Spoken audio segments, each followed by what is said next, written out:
വീണ്ടും ദൈവസ്ഥാനത്തിൽ ഒരുമിച്ച് വന്ന് നിൽക്കുവാൻ, ഒരുമിച്ച് ദൈവത്തെ ആരാധിപ്പാൻ കർത്താവ് തന്ന ദൈവകൃപയ്ക്കായി കർത്താവിനെ വാഴ്ത്തുന്നു. നാളുകൾക്ക് മുൻപേ ഹയർ അൾട്ടിറ്റ്യൂഡിലിരുന്ന്, കുറേ ഉയരത്തിലിരുന്ന് ദൈവസാന്നിധ്യം അനുഭവിക്കുന്ന ഒരു പ്രത്യേകത എനിക്കുണ്ടായിരുന്നു.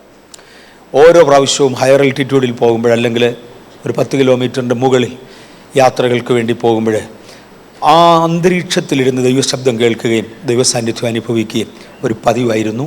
ഏറെക്കുറെ കഴിഞ്ഞ 7-8 വർഷമായി അങ്ങനെ അനുഭവം എനിക്കില്ലായിരുന്നു, അതങ്ങ് നഷ്ടമായി. പക്ഷേ ഇപ്രാവശ്യം വരുമ്പോൾ ദൈവത്തിൻ്റെ കരുണയാൽ അതേ ദൈവസാന്നിധ്യത്തിൽ തിരികെ പോകുവാൻ ഏതാണ്ട് 7-8 വർഷങ്ങൾക്ക് ശേഷം കർത്താവ് ഇടയാക്കി. ഞാനിങ്ങോട്ട് വരുമ്പോൾ ഇന്ന് രാവിലെ കർത്താവെ, സാധാരണഗതിയിൽ ഒരാഴ്ച മുഴുവനും ഞാൻ പ്രിപ്പയർ ചെയ്ത് പ്രാർത്ഥിച്ച് ദൈവത്തിങ്കിൽ എന്നൊരു ആലോചന എടുത്തൊക്കെയാണ് സഭായോഗത്തിന് കൊടുക്കാറുള്ളത്. ഈ പ്രാവശ്യം അത് ഒക്കുന്നില്ലല്ലോ എന്നൊരു ഭാരം എനിക്ക് കഴിഞ്ഞ ഒരാഴ്ച മുഴുവൻ ഉണ്ടായിരുന്നു. ഇങ്ങോട്ട് വരുമ്പോഴും അതുണ്ടായിരുന്നു. രാവിലെ വന്നാൽ ഒന്ന് കുളിക്കാൻ നേരം കിട്ടും, അത് കഴിഞ്ഞാൽ ഉടൻ വരണം. അപ്പോൾ ഞാൻ ഇരുന്നപ്പോൾ ഇങ്ങനെ പ്രാർത്ഥിച്ചുകൊണ്ട്, കർത്താവെ, ഹയർ അൾട്ടിറ്റ്യൂഡിൽ വെച്ച് ദൈവസാന്നിധ്യം അനുഭവിക്കുന്ന, അല്ലെങ്കിൽ ദൈവശബ്ദം കേൾക്കുന്ന ഒരു പരിചയം പണ്ട് കാലത്തുണ്ടായിരുന്നു, എങ്ങനെയോ നിന്നുപോയി, അതൊന്നുകൂടെ തരണേ എന്നിങ്ങനെ പ്രാർത്ഥിക്കുകയും കർത്താവ് എന്നോട് വ്യക്തമായി ഇന്ന് രാവിലത്തേക്ക് ജനത്തോട് കൊടുക്കേണ്ടതിന് ചില ആലോചനകൾ, അതിനേക്കാൾ ഉപരിയായി ജനത്തിന് കൊടുക്കാൻ ആഗ്രഹിക്കുന്ന വിടുതലിനെക്കുറിച്ച് സംസാരിക്കാനിടയായി. കേവലം ബഥേലിൻ്റെ ഈ ഒരു ടെൻറ്റിനകത്തിരിക്കുന്നവർക്ക് മാത്രമല്ല, ഇന്ന് പകലത്തെ ആരാധനയിൽ ശ്രദ്ധിക്കുന്ന എല്ലാവർക്കും, 10-200 രാജ്യങ്ങളിൽ നിന്ന് ആളുകൾ ശ്രദ്ധിക്കുന്നുണ്ട്. മലയാള ഭാഷ സംസാരിക്കുന്നവരായി നമുക്കെല്ലാവർക്കും ഒരുപോലെ ഇതൊരു വിടുതലായിരിക്കും എന്നറിഞ്ഞുകൊണ്ട് കഴിഞ്ഞ ആഴ്ചയിൽ ചിന്തിച്ച വാക്യം വായിച്ച് ഈ ആഴ്ചയിൽ നമുക്ക് തുടരാം. തുടർന്ന് ദൈവിക ആലോചനകളുടെ ഉള്ളിലേക്ക് പോകും. യോഹന്നാൻ്റെ 1-ാമത്തെ ലേഖനം 3-ാമത്തെ അധ്യായത്തിൻ്റെ 8-ാമത്തെ വാക്യമായിരുന്നു നമ്മൾ കഴിഞ്ഞ 2 ആഴ്ചകളിലായി വായിച്ചുകൊണ്ടിരുന്നത്. അതേ വാക്യം വീണ്ടും വായിപ്പാൻ ആഗ്രഹിക്കുന്നു. 1 യോഹന്നാൻ 3:8. പാപം ചെയ്യുന്നവൻ പിശാചിന്റെ മകനാകുന്നു. പിശാച് ആദ്യം മുതൽ പാപം ചെയ്യുന്നുവല്ലോ. പിശാചിന്റെ പ്രവൃത്തികളെ അഴിപ്പാൻ തന്നെ ദൈവപുത്രൻ പ്രത്യക്ഷനായി. പിശാചിൻ്റെ പ്രവൃത്തികളെ അഴിക്കേണ്ടതിന് ദൈവപുത്രൻ പ്രത്യക്ഷനായി. പിശാചിൻ്റെ പ്രവൃത്തികളെ അഴിപ്പാൻ തന്നെ ദൈവപുത്രൻ പ്രത്യക്ഷനായി. പാപം ചെയ്യുന്നവൻ പിശാചിൻ്റെ മകൻ. ആ വാക്കിലേക്ക് ഞാൻ പോകാൻ ആഗ്രഹിക്കുന്നില്ല. പാപത്തിൽ നിന്ന് നമ്മെ വീണ്ടെടുത്ത്, നമ്മെ കഴുകി ശുദ്ധീകരിച്ച് ദൈവമക്കളാക്കി തീർത്തത് വീണ്ടും പാപം ചെയ്യാൻ വേണ്ടിയല്ല. ഞാൻ ദൈവമകനാണ് എന്ന് ഒരു പ്രാവശ്യം പറഞ്ഞ ശേഷം വീണ്ടും പാപത്തിലേക്ക് ഇറങ്ങിപ്പോകുന്നെങ്കിൽ പിശാചിൻ്റെ മകനായിരിക്കും എന്ന് തിരുവചനം വ്യക്തമാക്കുന്നു. നമ്മുടെ ജീവിതത്തിൽ ബലഹീനതകളുണ്ടെങ്കിലും അത് അന്നേരം ദൈവത്തോട് ഏറ്റുപറഞ്ഞ് ഉപേക്ഷിക്കുവാനും കഴുകൽ പ്രാപിക്കുവാനും കഴിയും. പാപത്തിൽ ജീവിക്കുവാനല്ല കർത്താവ് നമ്മെ ഉദ്ധരിച്ചത്. 2-ാം ഭാഗത്തേക്ക് വേഗത്തിൽ വീണ്ടും വരട്ടെ. സാത്താൻ്റെ പാപത്തിൻ്റെ പിശാചിൻ്റെ പ്രവൃത്തികളെ അഴിപ്പാൻ അത്രേ ദൈവപുത്രൻ വന്നത്. നമ്മളിതിൻ്റെ പശ്ചാത്ഭാഗമായി ആദ്യം മുതൽ ചിന്തിച്ചു തുടങ്ങിയത്, ദൈവം ഈ ഭൂമിയെ ദൈവത്തിൻ്റെ കോളനിയാക്കി തീർക്കേണ്ടതിന് താല്പര്യപ്പെടുകയും ദൈവത്തിൻ്റെ സാദൃശ്യത്തിലും ദൈവത്തിൻ്റെ സ്വരൂപത്തിലും ആദമിനെ ഉണ്ടാക്കി സൃഷ്ടിച്ച് രൂപീകരിച്ച് അവൻ്റെ മൂക്കിലേക്ക് ആത്മാവിനെ ഊതി ജീവനുള്ള ദേഹി ആക്കി തീർത്ത് ഈ ഭൂമിയിൽ വയ്ക്കുകയും ചെയ്തു. അമ്പേ തൻ്റെ ജീവിതം പരാജയപ്പെടുത്തിക്കൊണ്ട് പിശാച് അവനെ കയ്യേറി. ദൈവത്തിൻ്റെ മകനായി ജനിച്ച ആദാം, അല്ലെങ്കിൽ ആദാമിനെക്കുറിച്ച് അവൻ ദൈവത്തിൻ്റെ മകനെന്നാണ് തിരുവചനം പറയുന്നത്, സാത്താൻ്റെ വകയായി മാറിപ്പോയി. പാപം ചെയ്യുന്നവനെല്ലാം സാത്താൻ്റെ മക്കളാണ്. ആദം, 1-ാമത്തെ ആദാം സാത്താൻ്റെ മകനായി മാറി. എന്നാൽ ഒടുക്കത്തെ ആദാമായ യേശുക്രിസ്തുവിനെ കുറിച്ച് 1 കൊരിന്ത്യർ 15-ാമത്തെ അധ്യായത്തിൻ്റെ 45-ാം വാക്യത്തിലൊരു വാക്യമുണ്ട്. നമുക്ക് ദയവായി അതൊന്ന് നോക്കാം. 1 കൊരിന്ത്യർ 15:45. ഒന്നാം മനുഷ്യനായ ആദാം ജീവനുള്ള ദേഹിയായി തീർന്നു എന്ന് എഴുതിയിരിക്കുന്നുവല്ലോ. ഒടുക്കത്തെ ആദാം ജീവിപ്പിക്കുന്ന ആത്മാവായി.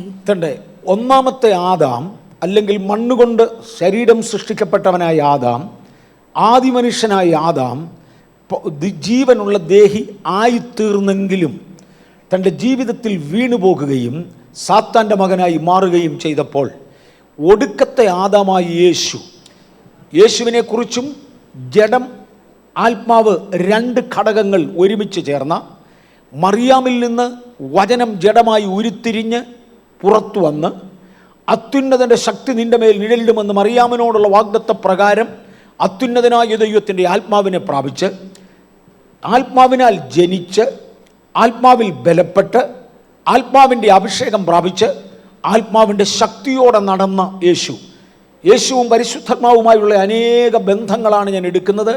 1, യേശു ജനിച്ചത് ദൈവാത്മാവിനാലാണ്. 2, പൈതൽ വളർന്നു, ജ്ഞാനം നിറഞ്ഞു, ആത്മാവിൽ ബലപ്പെട്ടു, വീണ്ടും യേശു ആത്മാവിൽ ബലപ്പെട്ടു. 3, യേശുവിൻ്റെ മേൽ പരിശുദ്ധാത്മാവ് പ്രാവെന്ന രൂപത്തിൽ ഇറങ്ങി വരികയും തന്നെ അഭിഷേകം ചെയ്യുകയും ചെയ്തു. 4, ഉപവാസത്തിനും പ്രാർത്ഥനയ്ക്കും ശേഷം ആത്മാവിൻ്റെ ശക്തിയോടെ ഗലീലയിലേക്ക് മടങ്ങി വന്നു. ഇങ്ങനെ ആത്മാവിൻ്റെ പുതിയ പുതിയ പുതിയ പുതിയ അനുഭവങ്ങൾ ഏറ്റെടുത്തവനായി യേശു ജീവിപ്പിക്കുന്ന ആത്മാവായി തീർന്നു. ഇതിനകത്തിരിക്കുന്ന ദൈവപൈതലെ, ഒരിക്കൽ ആത്മാവിനാൽ ജനിച്ച ശേഷം പാപം ചെയ്ത് പിശാചിൻ്റെ മകനായി മാറുന്നതിന് പകരം വീണ്ടും വീണ്ടും പരിശുദ്ധാത്മാവുമായുള്ള ബന്ധം പുതുക്കി പുതിയ പുതിയ ദൈവിക അനുഭവങ്ങളിലേക്ക് വന്ന് ജീവിപ്പിക്കുന്ന ആത്മാവായ ക്രിസ്തുവിൻ്റെ പ്രതിപുരുഷന്മാരായി അവരുടെ തൻ്റെ അംബാസഡേഴ്സായി ജീവിക്കുവാൻ കർത്താവ് നമുക്ക് കൃപ തരട്ടെ. യേശു ജീവിപ്പിക്കുന്ന ആത്മാവായി തീർന്നു. തൻ ജീവൻ കൊടുക്കുന്നവനാണ്, നമുക്ക് ജീവൻ നൽകുന്നവനാണ്, ജീവിപ്പിക്കുന്നവനാണ്. ഇന്ന് പകൽക്കാലം എൻ്റെ ജീവിതത്തിൽ എവിടെയെങ്കിലും ഒരു പരാജയം സംഭവിക്കുന്നു, എവിടെയോ ഒരു ചോർച്ച സംഭവിക്കുന്നു, എൻ്റെ ആത്മിക ജീവിതത്തിൻ്റെ ഗൗരവം കുറഞ്ഞു പോകുന്നുവെന്ന് തോന്നുന്ന വ്യക്തികൾക്ക് കഴിഞ്ഞ രാത്രിയിൽ ദൈവാത്മാവിനോട് ഇടപെട്ടുകൊണ്ടിരുന്നത് ഈ ആഴ്ച ഒരു റിസ്റ്റോറേഷൻ്റെ ആഴ്ചയായിരിക്കും. ചാർജ് കുറഞ്ഞു പോയ ബാറ്ററി സോഴ്സിലൊന്ന് കണക്ട് ചെയ്ത്, പവറിലൊന്ന് കണക്ട് ചെയ്ത് രണ്ടാമത് ചാർജ് ചെയ്ത് പുറത്തെടുക്കുന്നത് പോലെ ഇന്ന് പകൽ ഈ ഞായറാഴ്ച മടങ്ങിപ്പോകുന്നതിന് മുന്നമേ ചിലരെ കൂടെ ചാർജ് ചെയ്ത് തിരിച്ചു വിടുവാൻ എൻ്റെ ദൈവത്തിന് പദ്ധതിയുണ്ട്. പല പ്രാവശ്യം ഫുട്ബോൾ ഫീൽഡിലിട്ട് അടിച്ചു തട്ടി കാറ്റ് കുറഞ്ഞു തുടങ്ങിയ ഫുട്ബോൾ തെറിക്കുവാൻ പ്രയാസം വരുമ്പോൾ ഒന്നുകൂടെ കാറ്റടിച്ച് പുറത്തെടുക്കുന്നത് പോലെ ഓടി ഓടി കാറ്റ് കുറഞ്ഞ കാറിൻ്റെ ടയറിൽ കാറ്റ് കയറ്റി ഒന്നുകൂടെ ബലപ്പെടുത്തുന്നത് പോലെ ഇന്ന് പകൽ, അതെ, ഈ 19-ാം തീയതി രാവിലെ പകൽ ഒന്നുകൂടെ ചാർജ് ചെയ്ത് മടക്കി വിടുന്ന ജീവിപ്പിക്കുന്ന ആത്മാവുമായ യേശുവുമായി ബന്ധപ്പെടുന്ന ഒരു ദിവസമായിരിക്കും. എങ്കിൽ ഈ ആഴ്ച ഒരു ജയജീവിതം നടക്കും. ഈ ആഴ്ച ഒരു ജയജീവിതം നടക്കും. ഞാൻ ആ പദം ഒരു പ്രാവശ്യം കൂടെ ആവർത്തിച്ച് പറയട്ടെ. ഈ ആഴ്ചയിൽ ഒരു ജയജീവിതം നടക്കും. ഈ ഒരു ഓഡിറ്റോറിയത്തിന്റെ അകത്ത് മാത്രമല്ല, ഇന്ന് പകൽ എന്നെ ശ്രദ്ധിക്കുന്ന ദൈവമക്കളെ, ഈ ആഴ്ച ഒരു ജയജീവിതം നടക്കും. ആത്മാവിനാൽ ജനിച്ച യേശു, ആത്മാവിൽ ബലപ്പെട്ട യേശു, ആത്മാവിൽ അഭിഷേകം പ്രാപിച്ച യേശു, ഉപവസിച്ച് പിന്നെയും ആത്മശക്തി ഏറ്റെടുക്കുന്ന യേശു നടന്നതുപോലെ നടക്കുവാൻ, ഇന്ന് പകൽ തന്നോടൊന്ന് കണക്ട് ചെയ്യപ്പെടുവാൻ നമുക്കൊന്ന് സമർപ്പിക്കപ്പെടാം. ഒരു പുതുബലവുമായി നാം മടങ്ങിയിരിക്കും. നാം ജയജീവിതം നടത്തിയിരിക്കും. തുടർന്ന് കാൽവറിയിൽ യേശു നമുക്ക് വേണ്ടി വില മുടക്കി. യേശു നമ്മെ വീണ്ടെടുക്കേണ്ടതിന് വേണ്ടി ജീവനുള്ള ആത്മാവായി തീർന്നു, ജീവിപ്പിക്കുന്ന ആത്മാവായി തീർന്നു. ദൈവത്തിനും അറിയാം, എന്നെ എപ്പോഴും ജീവിപ്പിച്ചുകൊണ്ടിരിക്കുന്ന ഒന്നെനിക്ക് വേണം. സ്വാഭാവികമായി തളർന്നു പോകുന്നൊരു സ്വഭാവമുണ്ട്. സദാസമയം ശത്രുത്വത്തിൻ്റെ മുമ്പിൽ നിർത്തിയിരിക്കുന്ന ഒരു പൈശാചിക വ്യാപാരമുണ്ട്. കഴിയുമെങ്കിൽ വൃതന്മാരെയും വിഴുങ്ങിക്കളയേണ്ടതിന് അലറുന്ന സിംഹം എന്ന വണ്ണം ഭീഷണിപ്പെടുത്തിയും ഭയപ്പെടുത്തിയും ഉപാധികൾ നോക്കിയും കൊണ്ട് നടക്കുന്ന ഒരു പൈശാചിക മണ്ഡലത്തിൽ ജീവിക്കുന്ന ദൈവപൈതലേ, അവിടെയും ഇവിടെയും കൃപ ചോർന്നുകൊണ്ട് അവിടെയും ഇവിടെയും സാഹചര്യങ്ങളിൽ തളർന്നുകൊണ്ടിരിക്കുമ്പോൾ ഇന്ന് പകൽ ദൈവിക വ്യവസ്ഥയിൽ മടങ്ങി വരുവാൻ കഴിയുമെങ്കിൽ ദൈവത്തിനറിയാം, ജീവിപ്പിക്കുന്ന ഒരാത്മാവ് ഉള്ളിൽ ഇരുന്നേ മതിയാകെയുള്ളൂ. എന്നിൽ വസിച്ചുകൊണ്ട് എന്നെ ജീവിപ്പിക്കേണ്ടതിന് വേണ്ടി ഇന്ന് പകൽ ദൈവകൃപ വ്യാപരിക്കുന്നത് പോലെ, ഞാൻ ഏതൊക്കെ ഉദാഹരണങ്ങൾ കൊണ്ടാണ് ഇത് വ്യക്തമാക്കേണ്ടതെന്ന് എനിക്ക് അറിഞ്ഞുകൂടാ. ശരീരം ഡീഹൈഡ്രേറ്റായി, വെള്ളമെല്ലാം ചോർന്നുപോയി, വെള്ളമെല്ലാം നഷ്ടമായ ശേഷം തളർന്നുപോയ ഒരു വ്യക്തിയെ ജീവിപ്പിക്കേണ്ടതിന് അവൻ്റെ മേൽ ഒരു ഗ്ലൂക്കോസോ അല്ലെങ്കിൽ പുതിയ വെള്ളമോ തൻ്റെ നരമ്പുകളിലേക്ക് കണക്ട് ചെയ്ത് ഒരാശുപത്രിയിൽ കിടത്തിയിരിക്കുന്നത് പോലെ ഞങ്ങൾ ഇരിക്കുമ്പോഴും നടക്കുമ്പോഴും ചലിക്കുമ്പോഴും ചരിക്കുമ്പോഴും ഇന്ന് പകൽക്കാലം കൂടെ ഇരുന്ന് വ്യാപരിക്കുന്ന ഓരോ സെക്കൻഡിലും തൻ്റെ ആത്മശക്തി പമ്പ് ചെയ്തുകൊണ്ടിരിക്കുന്ന ദൈവിക സാന്നിധ്യവുമായി ഒന്നുകൂടെ കണക്ട് ചെയ്യപ്പെടുവാൻ ഇന്ന് പകൽക്കാലം അടുത്തു വരുമെങ്കിൽ നമ്മിൽ വസിക്കുന്ന ദൈവത്തിൻ്റെ ആത്മാവിനാൽ എൻ്റെ മർത്യ ശരീരത്തെ, എൻ്റെ ആത്മാവിനെ, എൻ്റെ ജീവനെ, എൻ്റെ ജീവിതത്തെ പിന്നെയും പുതുക്കി പണിയുന്ന ദൈവശക്തി, എൻ്റെ കൃപ കുറയുകയില്ല, എൻ്റെ ബലം വർദ്ധിച്ചു വരും. ഞാൻ ഓർക്കുന്നുണ്ട്, പലപ്പോഴും തളർന്നു പോയ വിശ്വാസികൾ, പലപ്പോഴും ക്ഷീണിച്ചു പോയ വിശ്വാസികൾ അന്യോന്യം സാക്ഷി പറയുന്ന ഒരു രംഗം നിങ്ങളിൽ പലരും കേട്ടുപോലും കാണത്തില്ല. മലയാളത്തിലെ ഒരു പഴയ ഫ്രൈസാ, ഒരളും മദ്ദളവും കൂടെ അന്യോന്യം അനുഭവ സാക്ഷ്യം പറയുന്ന പോലെന്ന് പറയും. ഒരു വീട്ടിലൊരു ഒരളുണ്ടായിരുന്നു. ഒരൽ കണ്ടിട്ടുള്ളവർക്കായി സ്തോത്രം. കുറച്ച് ഞങ്ങളൊക്കെ കണ്ടിട്ടുണ്ട്. ഈ സൂത്രത്തിന് എന്ന് ഇടി കിട്ടും. എന്തെങ്കിലും ഒരു സാധനം വീട്ടിൽ പൊടിക്കണമെങ്കിൽ ഒരളിൻ്റെ സഹായം വേണം. ഒരളിൻ്റെ അകത്തോട്ടതിട്ട്, അതൊരു കല്ലുകൊണ്ടുള്ള സാധനമാണ് സാധാരണ ഞാൻ കണ്ടിട്ടുള്ളത്. ആ ഒരളിനകത്തോട്ടിട്ട് ഉളക്ക എന്ന് പറയുന്ന വേറൊരു വസ്തുവുണ്ട്, അതുകൊണ്ട് ഇതിനെ ഇടിക്കും. കുറേ ഇടി ഒരളിനും കൊള്ളും. പ്രധാനമായി എന്തിനെ പൊടിക്കണോ അതിന് പൊടി കൊള്ളും. എന്തെങ്കിലും ഒന്ന് പൊടിഞ്ഞു വരണമെങ്കിൽ ഒരളിന് ഇടി കൊണ്ടേ പറ്റൂ. പലരുടെയും അനുഭവ സാക്ഷി, ഇന്നും ഇടി, ഇന്നലെയും ഇടി, മിനിഞ്ഞാന്നും ഇടി, രാവിലെയും ഇടി, വൈകിട്ടും ഇടി. എൻ്റെ ജീവിതം അങ്ങ് തളർന്ന് കർത്താവ് കൃപയാൽ നിർത്തുന്നു എന്ന് മാത്രം ഇങ്ങനെയൊക്കെ ഒരു സാക്ഷി പറയുന്നവർ. ഇന്ന് പരിശുദ്ധാത്മാവ് വെളുപ്പിനെ എന്നോട് ഇടപെട്ട വിവരങ്ങളാണ് ഞാൻ ഈ പറയുന്നത്. ഒരളിൻ്റെ സാക്ഷ്യം ഇതാണ്, ഇടിയുടെ സാക്ഷ്യമേ ഉള്ളൂ. അതുകൊണ്ട് പ്രയോജനമുള്ള പലതും പൊടിച്ചു കൊടുക്കാൻ എനിക്ക് സാധിച്ചു. എൻ്റെ ജീവിതത്തിൽ നന്മ ഉണ്ടായിട്ടുണ്ടെങ്കിലും എൻ്റെ ഗതികേട് നിങ്ങൾക്കറിയത്തില്ല. ഞാനിങ്ങനെ പാടും, പ്രാർത്ഥിക്കും, ദൈവം എന്നെ ഉപയോഗിക്കുന്നു. പക്ഷേ ഇടിയുടെ ഇടിയാണ്, എനിക്ക് വേറെ ഒന്നുമില്ല. ഇതായിരിക്കും ഒരളിൻ്റെ സാക്ഷ്യം. ഒരളിനോട് മറുപടി പറയാൻ മദ്ദളം വന്നെന്നാണ് പറയുന്നത്. മദ്ദളം എന്ന് പറയുന്ന വസ്തു നമ്മൾ പലരും കണ്ടിട്ടുണ്ട്. രണ്ടിടത്തും അടി കിട്ടുന്ന ഒരു മ്യൂസിക്കൽ ഇൻസ്ട്രുമെൻ്റ്. സൂത്രം നമുക്കില്ലെന്ന് തോന്നുന്നില്ലയോ? ഇല്ല. ഓക്കെ, അതിൻ്റെ ഇടവും വലവും അടിയുണ്ട്. പണ്ട് കാലത്തെ ചെണ്ടയുടെ ഇരുവശം ഒന്നിച്ചുള്ള പോലെ ഒരളിനോട് മദ്ദളം പറഞ്ഞിടാൻ, നിനക്കൊരിടത്തെ ഉള്ളിടി, എനിക്ക് രണ്ടിടത്തുമാണ്. പക്ഷെ ഞാനും നല്ല ശബ്ദം ഉണ്ടാക്കും, ആളുകൾ എന്നെ ശ്രദ്ധിക്കും, ആളുകൾ ഉത്സവങ്ങൾക്ക് കൂടി വരും. ഞാനൊരു നിർബന്ധ ഘടകമാണ്. നീ ഒരു വീടിനകത്തെ ഘടകമാണ്, നിനക്ക് ഒരിടത്തെ ഇടിയുള്ളൂ. ഞാനൊരു ഉത്സവ ഘടകമാണ്. പൊതുജനത്തിൻ്റെ മുമ്പിൽ ഞാൻ പ്രയോജനപ്പെടുന്നവനാണ്. പക്ഷെ എൻ്റെ ഗതികേട് നിനക്കറിയാൻ വയ്യ. അവിടെ ഇവിടെ ഒരുമിച്ചിട്ട് അടിയാണ്. ഒരുപാട് പേരുടെ സാക്ഷ്യമിതാ.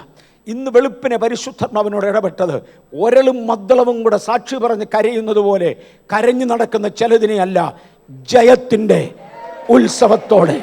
പ്രൈസ് ദി ലോർഡ് എന്ന് പറഞ്ഞാൽ, ഇന്ന് ഇങ്ങോട്ട് വന്നതിൽ നിന്ന്, ഇന്ന് രാവിലെ നിങ്ങൾ മീഡിയ ഓൺ ചെയ്തതിൽ നിന്ന് വ്യത്യസ്തമായ ഒരു അനുഭവമായി ഈ ഒരു മണിക്കൂറിനകം ആളുകളെ രൂപീകരിക്കുന്ന ഒരു ദൈവസാന്നിധ്യത്തിൻ്റെ വ്യാപാരം ഉണ്ടായിരിക്കും. ജയത്തിൻ്റെ ഉത്സവത്തോടെ ഞങ്ങളെ നടത്തുന്ന, പ്രൈസ് ദി ലോർഡ്, ജയത്തിൻ്റെ ഉത്സവത്തോടെ ഞങ്ങളെ നടത്തുന്ന. ഹേ പൗലോസേ, അങ്ങക്ക് എന്തെങ്കിലും പറയാനുണ്ടോ? ഉണ്ട്. കഷ്ടമൊക്കെ ഒരു വശത്തുണ്ടെങ്കിലും അത് ഞങ്ങൾക്ക് അറിയാൻ പോലുമില്ല.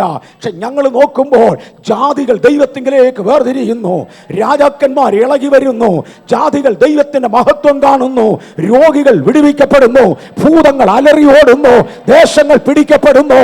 ചില ജയത്തിന്റെ സാക്ഷ്യം. ഹല്ലേലൂയ. ബേഥേൽ നാം ജയത്തിന്റെ സാക്ഷ്യം പറയും. ഹല്ലേലൂയ. സ്റ്റുഡൻസ് പഠിക്കുമ്പോൾ ലഭിക്കുന്ന ഉന്നതമായ മാർക്ക്, ജോലി ചെയ്യുന്നവർക്ക് കിട്ടുന്ന ജോബ് സാറ്റിസ്ഫാക്ഷൻ, ഫാക്ടറികളിൽ ഉണ്ടാകുന്ന ക്വാളിറ്റി പ്രൊഡക്ട്സ്, കണ്ടുപിടുത്തങ്ങളുടെ മുമ്പിലിരിക്കുന്നവർക്ക് ലഭിക്കുന്ന പുതിയ കണ്ടുപിടുത്തങ്ങൾ, ജീവിതത്തിൽ ലഭിക്കുന്ന സന്തോഷം, ഭവനങ്ങളിൽ ലഭിക്കുന്ന ആനന്ദം, ശരീരത്തിൽ വ്യാപരിക്കുന്ന ആരോഗ്യം. ഹല്ലേലൂയ. ഇന്ന് പകൽ ഏതൊക്കെ പ്രതികൂലമുണ്ടെങ്കിലും എൻ്റെ ശരീരത്തിനൊരു പുതിയ ആരോഗ്യം, എൻ്റെ ജീവിതത്തിനൊരു പുതിയ നന്മ, എനിക്കൊരു പുതിയ ഉന്മേഷം യേശുവിൻ്റെ നാമത്തിൽ ഇന്ന് പകൽ അത് വ്യാപരിക്കട്ടെ. ഇവിടെ നിരാശയുടെ സാക്ഷ്യമല്ല, ജയത്തിന്റെ സാക്ഷ്യം. സ്തോത്രം. ജയത്തിന്റെ ഉത്സവത്തോടെ, ഹല്ലേലൂയ, ജയോത്സവത്തോടെ നടത്തുന്ന ദൈവമെന്ന് ഒരു സാക്ഷി പറയുവാൻ. ഹല്ലേലൂയ. ഞാൻ ഈ കഴിഞ്ഞ ആഴ്ച ആയിരുന്ന സ്ഥലത്ത് ഇങ്ങോട്ട് പോരാൻ നേരത്ത് ഒരാൾ എന്നെ വിളിച്ചു, അല്ലെ ഞാൻ അങ്ങോട്ട് വിളിച്ചു പോകാണെന്ന് പറയാൻ വേണ്ടി. വിളിച്ചപ്പോൾ എന്നോട് പറഞ്ഞു, പാസ്റ്റർ ഉച്ചയ്ക്ക് നമ്മളിത് കണ്ടതാണ്. ഞാൻ ആളിനെ വിളിക്കുന്നത് വൈകിട്ട് മേ ബി ഒരു 7 മണി കഴിഞ്ഞാൽ, ഉച്ചയ്ക്ക് അല്ല ഒരു 7 മണി അടുത്ത ഉച്ചയ്ക്ക് നമ്മൾ തമ്മിൽ കണ്ടതാണ്, എന്നെ കണ്ടതായിരുന്നു. അന്നേരത്തെ എന്നോട് പറഞ്ഞു, ഞാൻ ബഥേൽ വരുമ്പോഴത്തെ അനുഭവം, ഇപ്പം ലൈനിലുണ്ടെന്ന് എനിക്കറിയാം, ഞാൻ ബഥേൽ വരുമ്പോഴത്തെ അനുഭവവും ബഥേൽ വിടുമ്പോഴത്തെ അനുഭവവും തമ്മിൽ താരതമ്യം ചെയ്യാൻ വയ്യ. അന്ന് ഒന്നുമില്ലാതെ കിടന്ന സാഹചര്യത്തിൽ നിന്ന് ഇന്ന് ഉന്നതമായതിലേക്കും നന്മയിലേക്കും ദൈവം നടത്തി. നന്മയെക്കുറിച്ചല്ലാതെ പറയാനില്ല. ബഥേലിൻ്റെ 2-3 മെമ്പേഴ്സിനെ ഇന്നലെ ഞാൻ ഉച്ചയ്ക്ക് ശേഷം കണ്ടിരുന്നു. ഓരോ ദൈവം, ഞാൻ അവിടെ വരുന്ന സമയത്തേക്കാൾ ദൈവം എന്നെ വളർത്തിയ വഴി, ഞാൻ പോയ മാർഗങ്ങൾ, ഒന്നുമില്ലാത്ത ശൂന്യതയുമായി ഇറങ്ങിത്തിരിച്ചു. പക്ഷേ അവിടിട്ട് ദൈവം എന്നെ പണിതു, എന്നെ ദൈവം ഉയർത്തി. ഓരോ മെസ്സേജുകൾ, ഓരോ ആരാധനകൾ, ഓരോ ഉപവാസ പ്രാർത്ഥനകൾ ജീവിതത്തിൽ കൊഴുപ്പ് വെച്ച് പിടിപ്പിച്ചു. ഞാൻ പറഞ്ഞു, ദയവായിട്ട് എന്നോട് ഇനി പറയണ്ട, ദൈവത്തിന് മഹത്വം ദൈവമാണ് ചെയ്തത്. ഇന്ന് പകൽക്കാലം അടുത്തൊരു ബാച്ചിനെ ഈ ഒരു ഒറ്റ ദിവസം കൊണ്ട് പണിയുവാൻ, ഈ ഒരു ഒറ്റ ദിവസം കൊണ്ട് പണിയുവാൻ സ്വർഗത്തിന് താല്പര്യമുണ്ടെന്ന് കഴിഞ്ഞ രാത്രിയിലും എന്നോട് ഇടപെട്ടതുകൊണ്ട് തളർന്നിരിക്കുന്ന വ്യക്തിയെ ഉയർത്തെഴുന്നേറ്റതുപോലെ ഒരു പുതിയ ശക്തിയുമായി ഇന്ന് പകൽ മടങ്ങേണ്ടതിന് ഒരാത്മമണ്ഡലം ഇതിന്റെ മീതെ വ്യാപരിക്കട്ടെ. ഒരു ദൈവിക മേഘം ഇതിന്റെ മീതെ നടന്ന് മഴ പെയ്യിക്കുന്നത് പോലെ. ഓ ആ മേഘത്തിൽ നിന്ന് ചിലത് പൊഴിയുന്നത് പോലെ ഇന്ന് പകൽ ചിലതിൻ്റെ മേൽ പൊഴിയട്ടെ. ചാറൽ മഴ പോലെ ഇതിനകത്തൊരു ദൈവ സാന്നിധ്യം വീണോണ്ടിരിക്കുക. ചാറൽ മഴ പോലെ അത് ചിലത് അനുഭവിക്കുകയാണ്. ചിലരുടെ നിരാശ മാറുകയാ. നിരാശയിട്ട പിശാചേ, യേശുവിന്റെ നാമത്തിൽ ഈ പരിധി വിട്ടു മാറ്. Oh God. Hallelujah. ജീവിപ്പിക്കുന്ന ആത്മാവായി മാറി. Thank you Jesus. അങ്ങ് ഞങ്ങളിൽ വസിക്കുന്നതിനാൽ ആ ജീവന്റെ വ്യാപാരം ഇതുവഴി വ്യാപരിക്കട്ടെ. ഹല്ലേലൂയ. പകർന്ന തൈലം പോലെ സുഗ്രാഹ്യമായത്, സുഗന്ധമായത് ജീവിതങ്ങളിൽ വ്യാപരിക്കട്ടെ. പകർന്ന തൈലം പോലെ ഒരു വീടിനകത്ത് നറുമണമുള്ളതായ ഒരു തൈലം പകർന്നാൽ അതിൽ നിന്ന് മണം ഉയർന്നുകൊണ്ടിരിക്കുന്നത് പോലെ ചിലരെ ഇന്ന് പകൽക്കാലം പകർന്ന തൈലം പോലെ ദൈവസാന്നിധ്യത്തിൽ കുതിർന്നു പോകുവാൻ കർത്താവ് ഇന്ന് പകൽ ഇടയാക്കട്ടെ. ഹല്ലേലൂയ. പകർന്ന തൈലം പോലെ ചിലതിൻ്റെ ജീവിതം സൗരഭ്യമുള്ളതായി മാറുവാൻ, ചിലത് മനോഹരതയുള്ളതായി മാറുവാൻ, ചിലത് മാതൃകയുള്ളതായി മാറുവാൻ ഇന്ന് പകൽ ദൈവസാന്നിധ്യം എല്ലാ രാജ്യങ്ങളിലേക്കും ഇറങ്ങട്ടെ. ഇന്നത്തെ കാഴ്ചക്കാരിലേക്ക് ഇറങ്ങട്ടെ. ഇന്നത്തെ കേൾവിക്കാരിലേക്ക് ഇറങ്ങട്ടെ. രോഗികളിലേക്ക് ഒരു ആരോഗ്യം, ബലഹീനരിലേക്ക് ഒരു ബലം, നിരാശയുടെ മധ്യേ ഒരു പ്രത്യാശ യേശുവിൻ നാമത്തിൽ ഈ പകൽ വ്യാപരിക്കട്ടെ. ഹല്ലേലൂയ. യേശു നമ്മെ വിലയ്ക്ക് വാങ്ങി നമ്മെ രക്ഷിച്ച ശേഷം, അങ്ങനെ ഞാൻ അങ്ങോട്ട് പറയട്ടെ, അല്ലെ തൻ്റെ ശിഷ്യന്മാരെ തെരഞ്ഞെടുത്ത ശേഷം കാൽവറിയിൽ കയറി വില മുടക്കി യോഗ്യമായൊരു വിശുദ്ധ ജീവിതം യേശു ചെയ്തു. തൻ്റെ സ്വന്തം തലമുറയിൽ തൻ്റെ എതിരാളികളുടെ നടുവിൽ നിന്ന് യേശു ഒരു വെല്ലുവിളി നടത്തി. നിങ്ങളിൽ ആർ എനിക്ക് പാപത്തെക്കുറിച്ച് ബോധം വരുത്തി തരും? എൻ്റെ ജീവിതത്തിൽ വന്ന ഒരു പാപം എടുത്തു പറയുവാനുണ്ടെങ്കിൽ വാ. കുറവില്ലാത്ത മനുഷ്യനില്ല എന്ന് നമ്മൾ പറയാറുണ്ട്. കുറവില്ലാത്ത തികഞ്ഞവനായിരുന്ന യേശു തൻ്റെ തികവിലേക്ക് നമ്മെ വിളിക്കുകയും നമ്മുടെ ബലഹീനതകൾക്ക് വേണ്ടി ഇങ്ങോട്ട് ചാർജ് തരുവാൻ താൻ ശക്തനാകുകയുമാണ്. ഹല്ലേലൂയ. വീണ്ടും ആ പദത്തിലേക്ക് പരിശുദ്ധാത്മാവ് പോകുന്നു.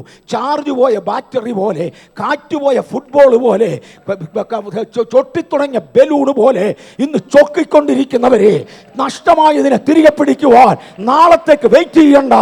ഇന്ന് രാവിലെ ഹല്ലേലൂയ ഇവിടെ സ്തോത്ര കാഴ്ച കളക്ട് ചെയ്യുന്നതിന് മുന്നമേ ഇന്നൊരു ചാർജ് വ്യാപരിക്കുക. കർത്താവേ നന്ദി, യേശുവേ നന്ദി, യേശുവേ നന്ദി. അത് ഈ ജനം ഏറ്റെടുക്കട്ടെ, അത് ഈ ജനത്തിലേക്ക് വ്യാപരിക്കട്ടെ, അത് ഭൂഖണ്ഡങ്ങളിലേക്ക് മാറട്ടെ, അത് രാജ്യങ്ങളിലേക്ക് മാറട്ടെ, അത് എല്ലാ ഇടങ്ങളിലേക്ക് മാറട്ടെ, അത് ടെലിവിഷനുകളിലൂടെ, അത് കമ്പ്യൂട്ടറുകളിലൂടെ, വ്യത്യസ്ത സ്ക്രീനുകളിലൂടെ, കണ്ണുകളിലൂടെ, കാതുകളിലൂടെ ജീവിതങ്ങളിലേക്ക് കയറട്ടെ.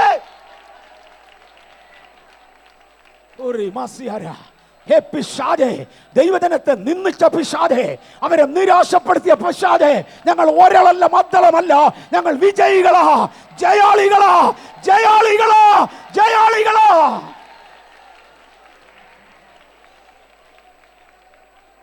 ഹല്ലേലൂയ. അപ്പോസ്തലന്മാർ ഒരുമിച്ച് കൂടുമ്പോൾ ദൈവം അവരെ കൊണ്ട് ജാതികളുടെ ഇടയിൽ ചേച്ചി അടയാളം അവർ തമ്മിൽ വിവരിക്കുന്ന പതിവുണ്ടായിരുന്നു. ഒരളും മദ്ദളവുമല്ല, നിരാശയുടെ മാസമല്ല, കഷ്ടതയുടെ ദിവസമല്ല. ജാതികളുടെ ഇടയിൽ ദൈവം ചെയ്ത അത്ഭുതം. ഹല്ലേലൂയ. ഓഫീസിൽ ദൈവം ചെയ്തത്, കോളേജിൽ ദൈവം ചെയ്തത്, സ്കൂളിൽ ദൈവം ചെയ്തത് ഒന്ന് വിവരിക്കുവാൻ ഒരു തലമുറ അങ്ങേ സേവിക്കട്ടെ.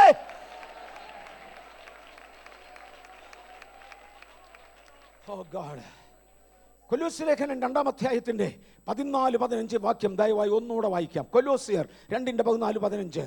അതിക്രമങ്ങളൊക്കെയും നമ്മോട് ക്ഷമിച്ച് ചട്ടങ്ങളാൽ നമുക്ക് വിരോധവും പ്രതികൂലവുമായിരുന്ന കൈയെഴുത്ത് മായ്ച്ച് ക്രൂശിൽ തറച്ച് നടുവിൽ നിന്ന് നീക്കിക്കളഞ്ഞു. വാഴ്ചകളെയും അധികാരങ്ങളെയും ആയുധവർഗം വെപ്പിച്ച് ക്രൂശിൽ അവരുടെ മേൽ ജയോത്സവം കൊണ്ടാടി അവരെ പരസ്യമായ കാഴ്ചയാക്കി.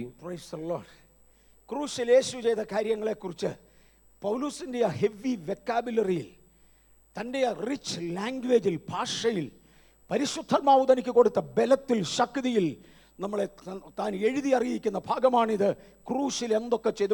ഒന്നുകൂടെ വായിച്ചാട്ടെ. നിർത്തി ഞാനത് പറഞ്ഞു പോകും. ക്രൂശിൽ അതിക്രമങ്ങൾ ഒക്കെയും നമ്മോട് ക്ഷമിച്ച്. ഒന്ന്, അതിക്രമങ്ങളൊക്കെയും നമ്മോട് ക്ഷമിച്ചു.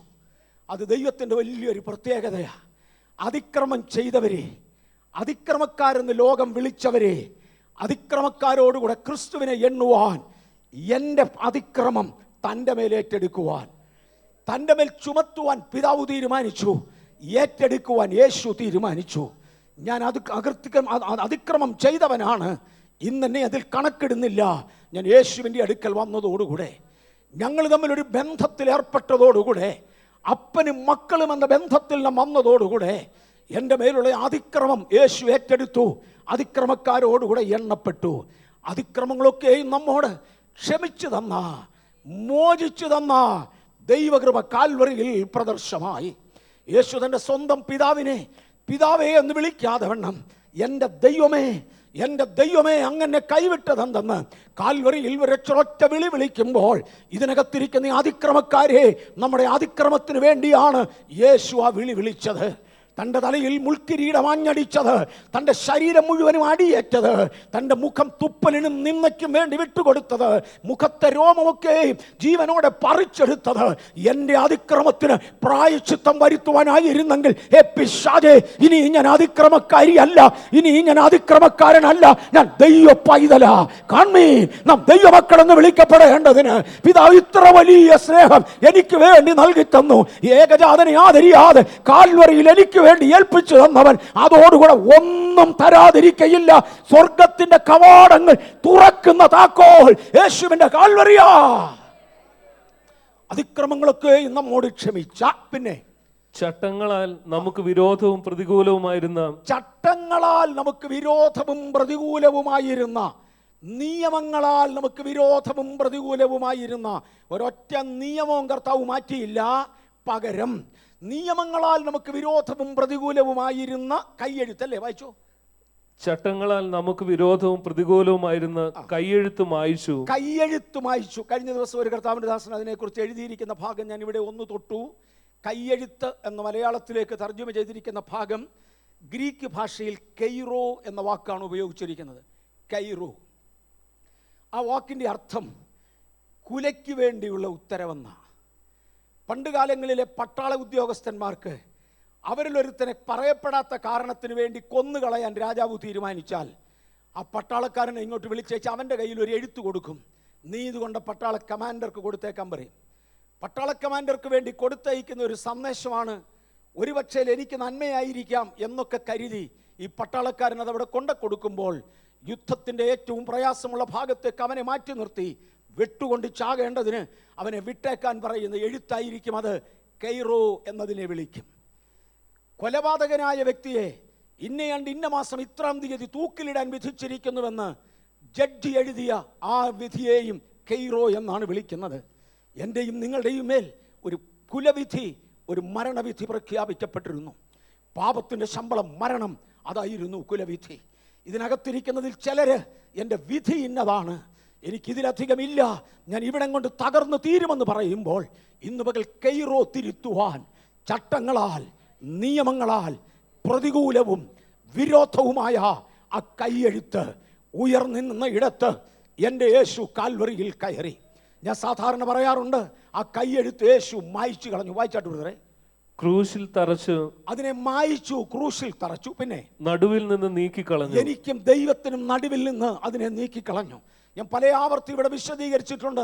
മേ ബി കഴിഞ്ഞ 1-1.5 വർഷമായി ഞാനൊരു മെസ്സേജിനകത്ത് അത് ചേർത്ത് കാണത്തില്ല. അതുകൊണ്ട് ഞാൻ ഇപ്പോഴത് എടുക്കട്ടെ.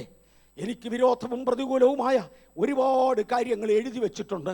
എത്ര മറന്നാലും മറക്കാൻ കഴിയാതെ മനസാക്ഷിയെ ആക്ഷേപിച്ചു കൊണ്ടിരിക്കുന്ന അനേക കൈയെഴുത്തുകളുടെ സമൂഹമാണ്, സമാഹാരമാണ് അനേകരുടെ ജീവിതത്തിലുള്ളത്.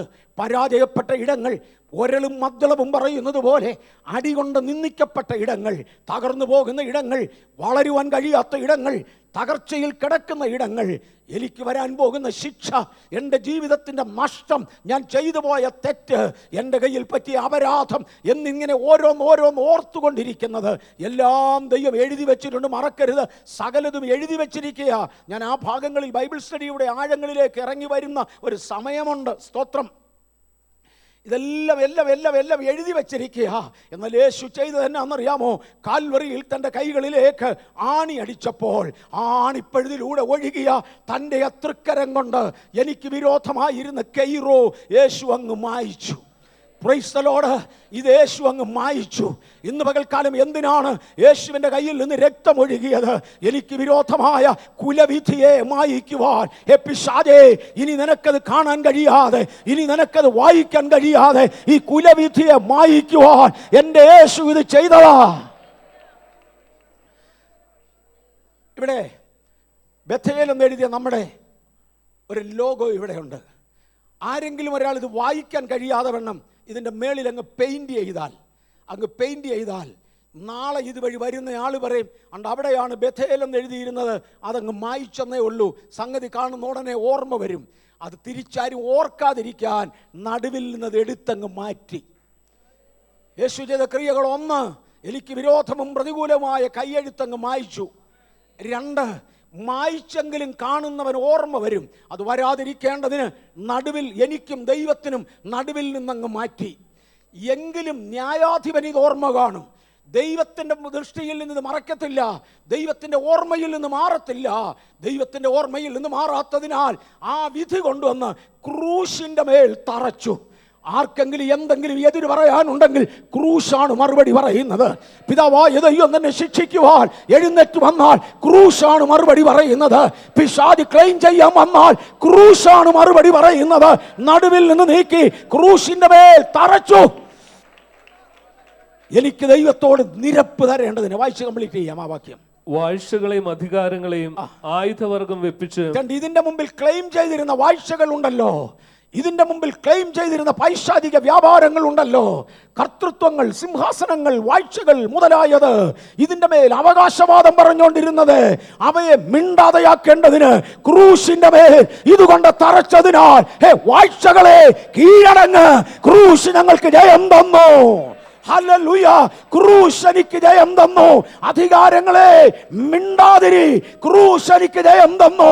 മാന്ത്രിക ശക്തികളെ, ആഭിചാര കെട്ടുകളെ മാറിപ്പോ, ക്രൂശ് എനിക്ക് ജയം തന്നതിനാൽ. ഓറിയ മാസി ഹബേ അൽമാ റക്കസിയാര ജലോ റക്കസി. ചില കൈവശബാധകള്, ചില ആഭിചാര കെട്ടുകള്, ചില പ്രാക്കുകള്, ഉറേ മാസിയാര, ചില കൂടോത്രങ്ങള്, ചില എടത്തൂടികള്, ഊരാ മസിയാരോ ഇന്ന് കാൽ കീഴാകുവാൻ കാരണം ക്രൂശ. Hallelujah, hallelujah. എതിർക്കുന്ന ശക്തിയെ നിനക്ക് എതിർക്കാൻ ഒന്നും ഇവിടെ ഇല്ല. ക്രൂശിന്റെ മേൽ അത് തറച്ചുപോയി. ശരീരം മുഴുവൻ ചൊറിച്ചിലും, ശരീരത്തിൽ ചൊറിയുന്നിടത്തൊക്കെ പാണ്ടുപോലെ പ്രത്യക്ഷപ്പെടുകയും ചെയ്യുന്ന, എനിക്കറിയാം ഇതൊരു ആഭിചാര കെട്ടാന്ന് പറയുന്ന ഒരു വിഭാഗത്തെ ദൈവാത്മാവ് കാണിക്കുന്നു. വിവിധ രാജ്യങ്ങളിലാകാം. ഇന്ന് പകൽ യേശുവിന്റെ നാമത്തിൽ ക്രൂശിലേക്ക് നോക്ക്. കഴിഞ്ഞു. ഗ്ലോറി. ഹല്ലേലൂയ. കഴിഞ്ഞു, കഴിഞ്ഞു, കഴിഞ്ഞു. ഇതെന്റെ അപ്പന്റെ പ്രാക്ക, ഇതെന്റെ അമ്മയുടെ പ്രാക്ക, ഇത് അധികാരപ്പെട്ടവരുടെ പ്രാക്ക, ഇതെന്റെ ഭർത്താവിന്റെ പ്രാക്ക. കഴിഞ്ഞു. എല്ലാ കൈറോകളും എല്ലാ കൈയെഴുത്തുകളും ഒരുമിച്ച് ഇന്ന് മകൾ തുടയ്ക്കുന്ന ദൈവശക്തി.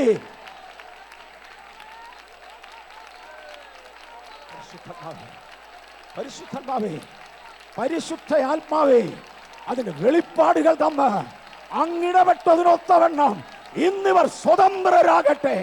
പിശാചേ, ഇവർ ഒരാളല്ല, മദ്ദളമല്ല, ഇവർ ജയാളികളാ.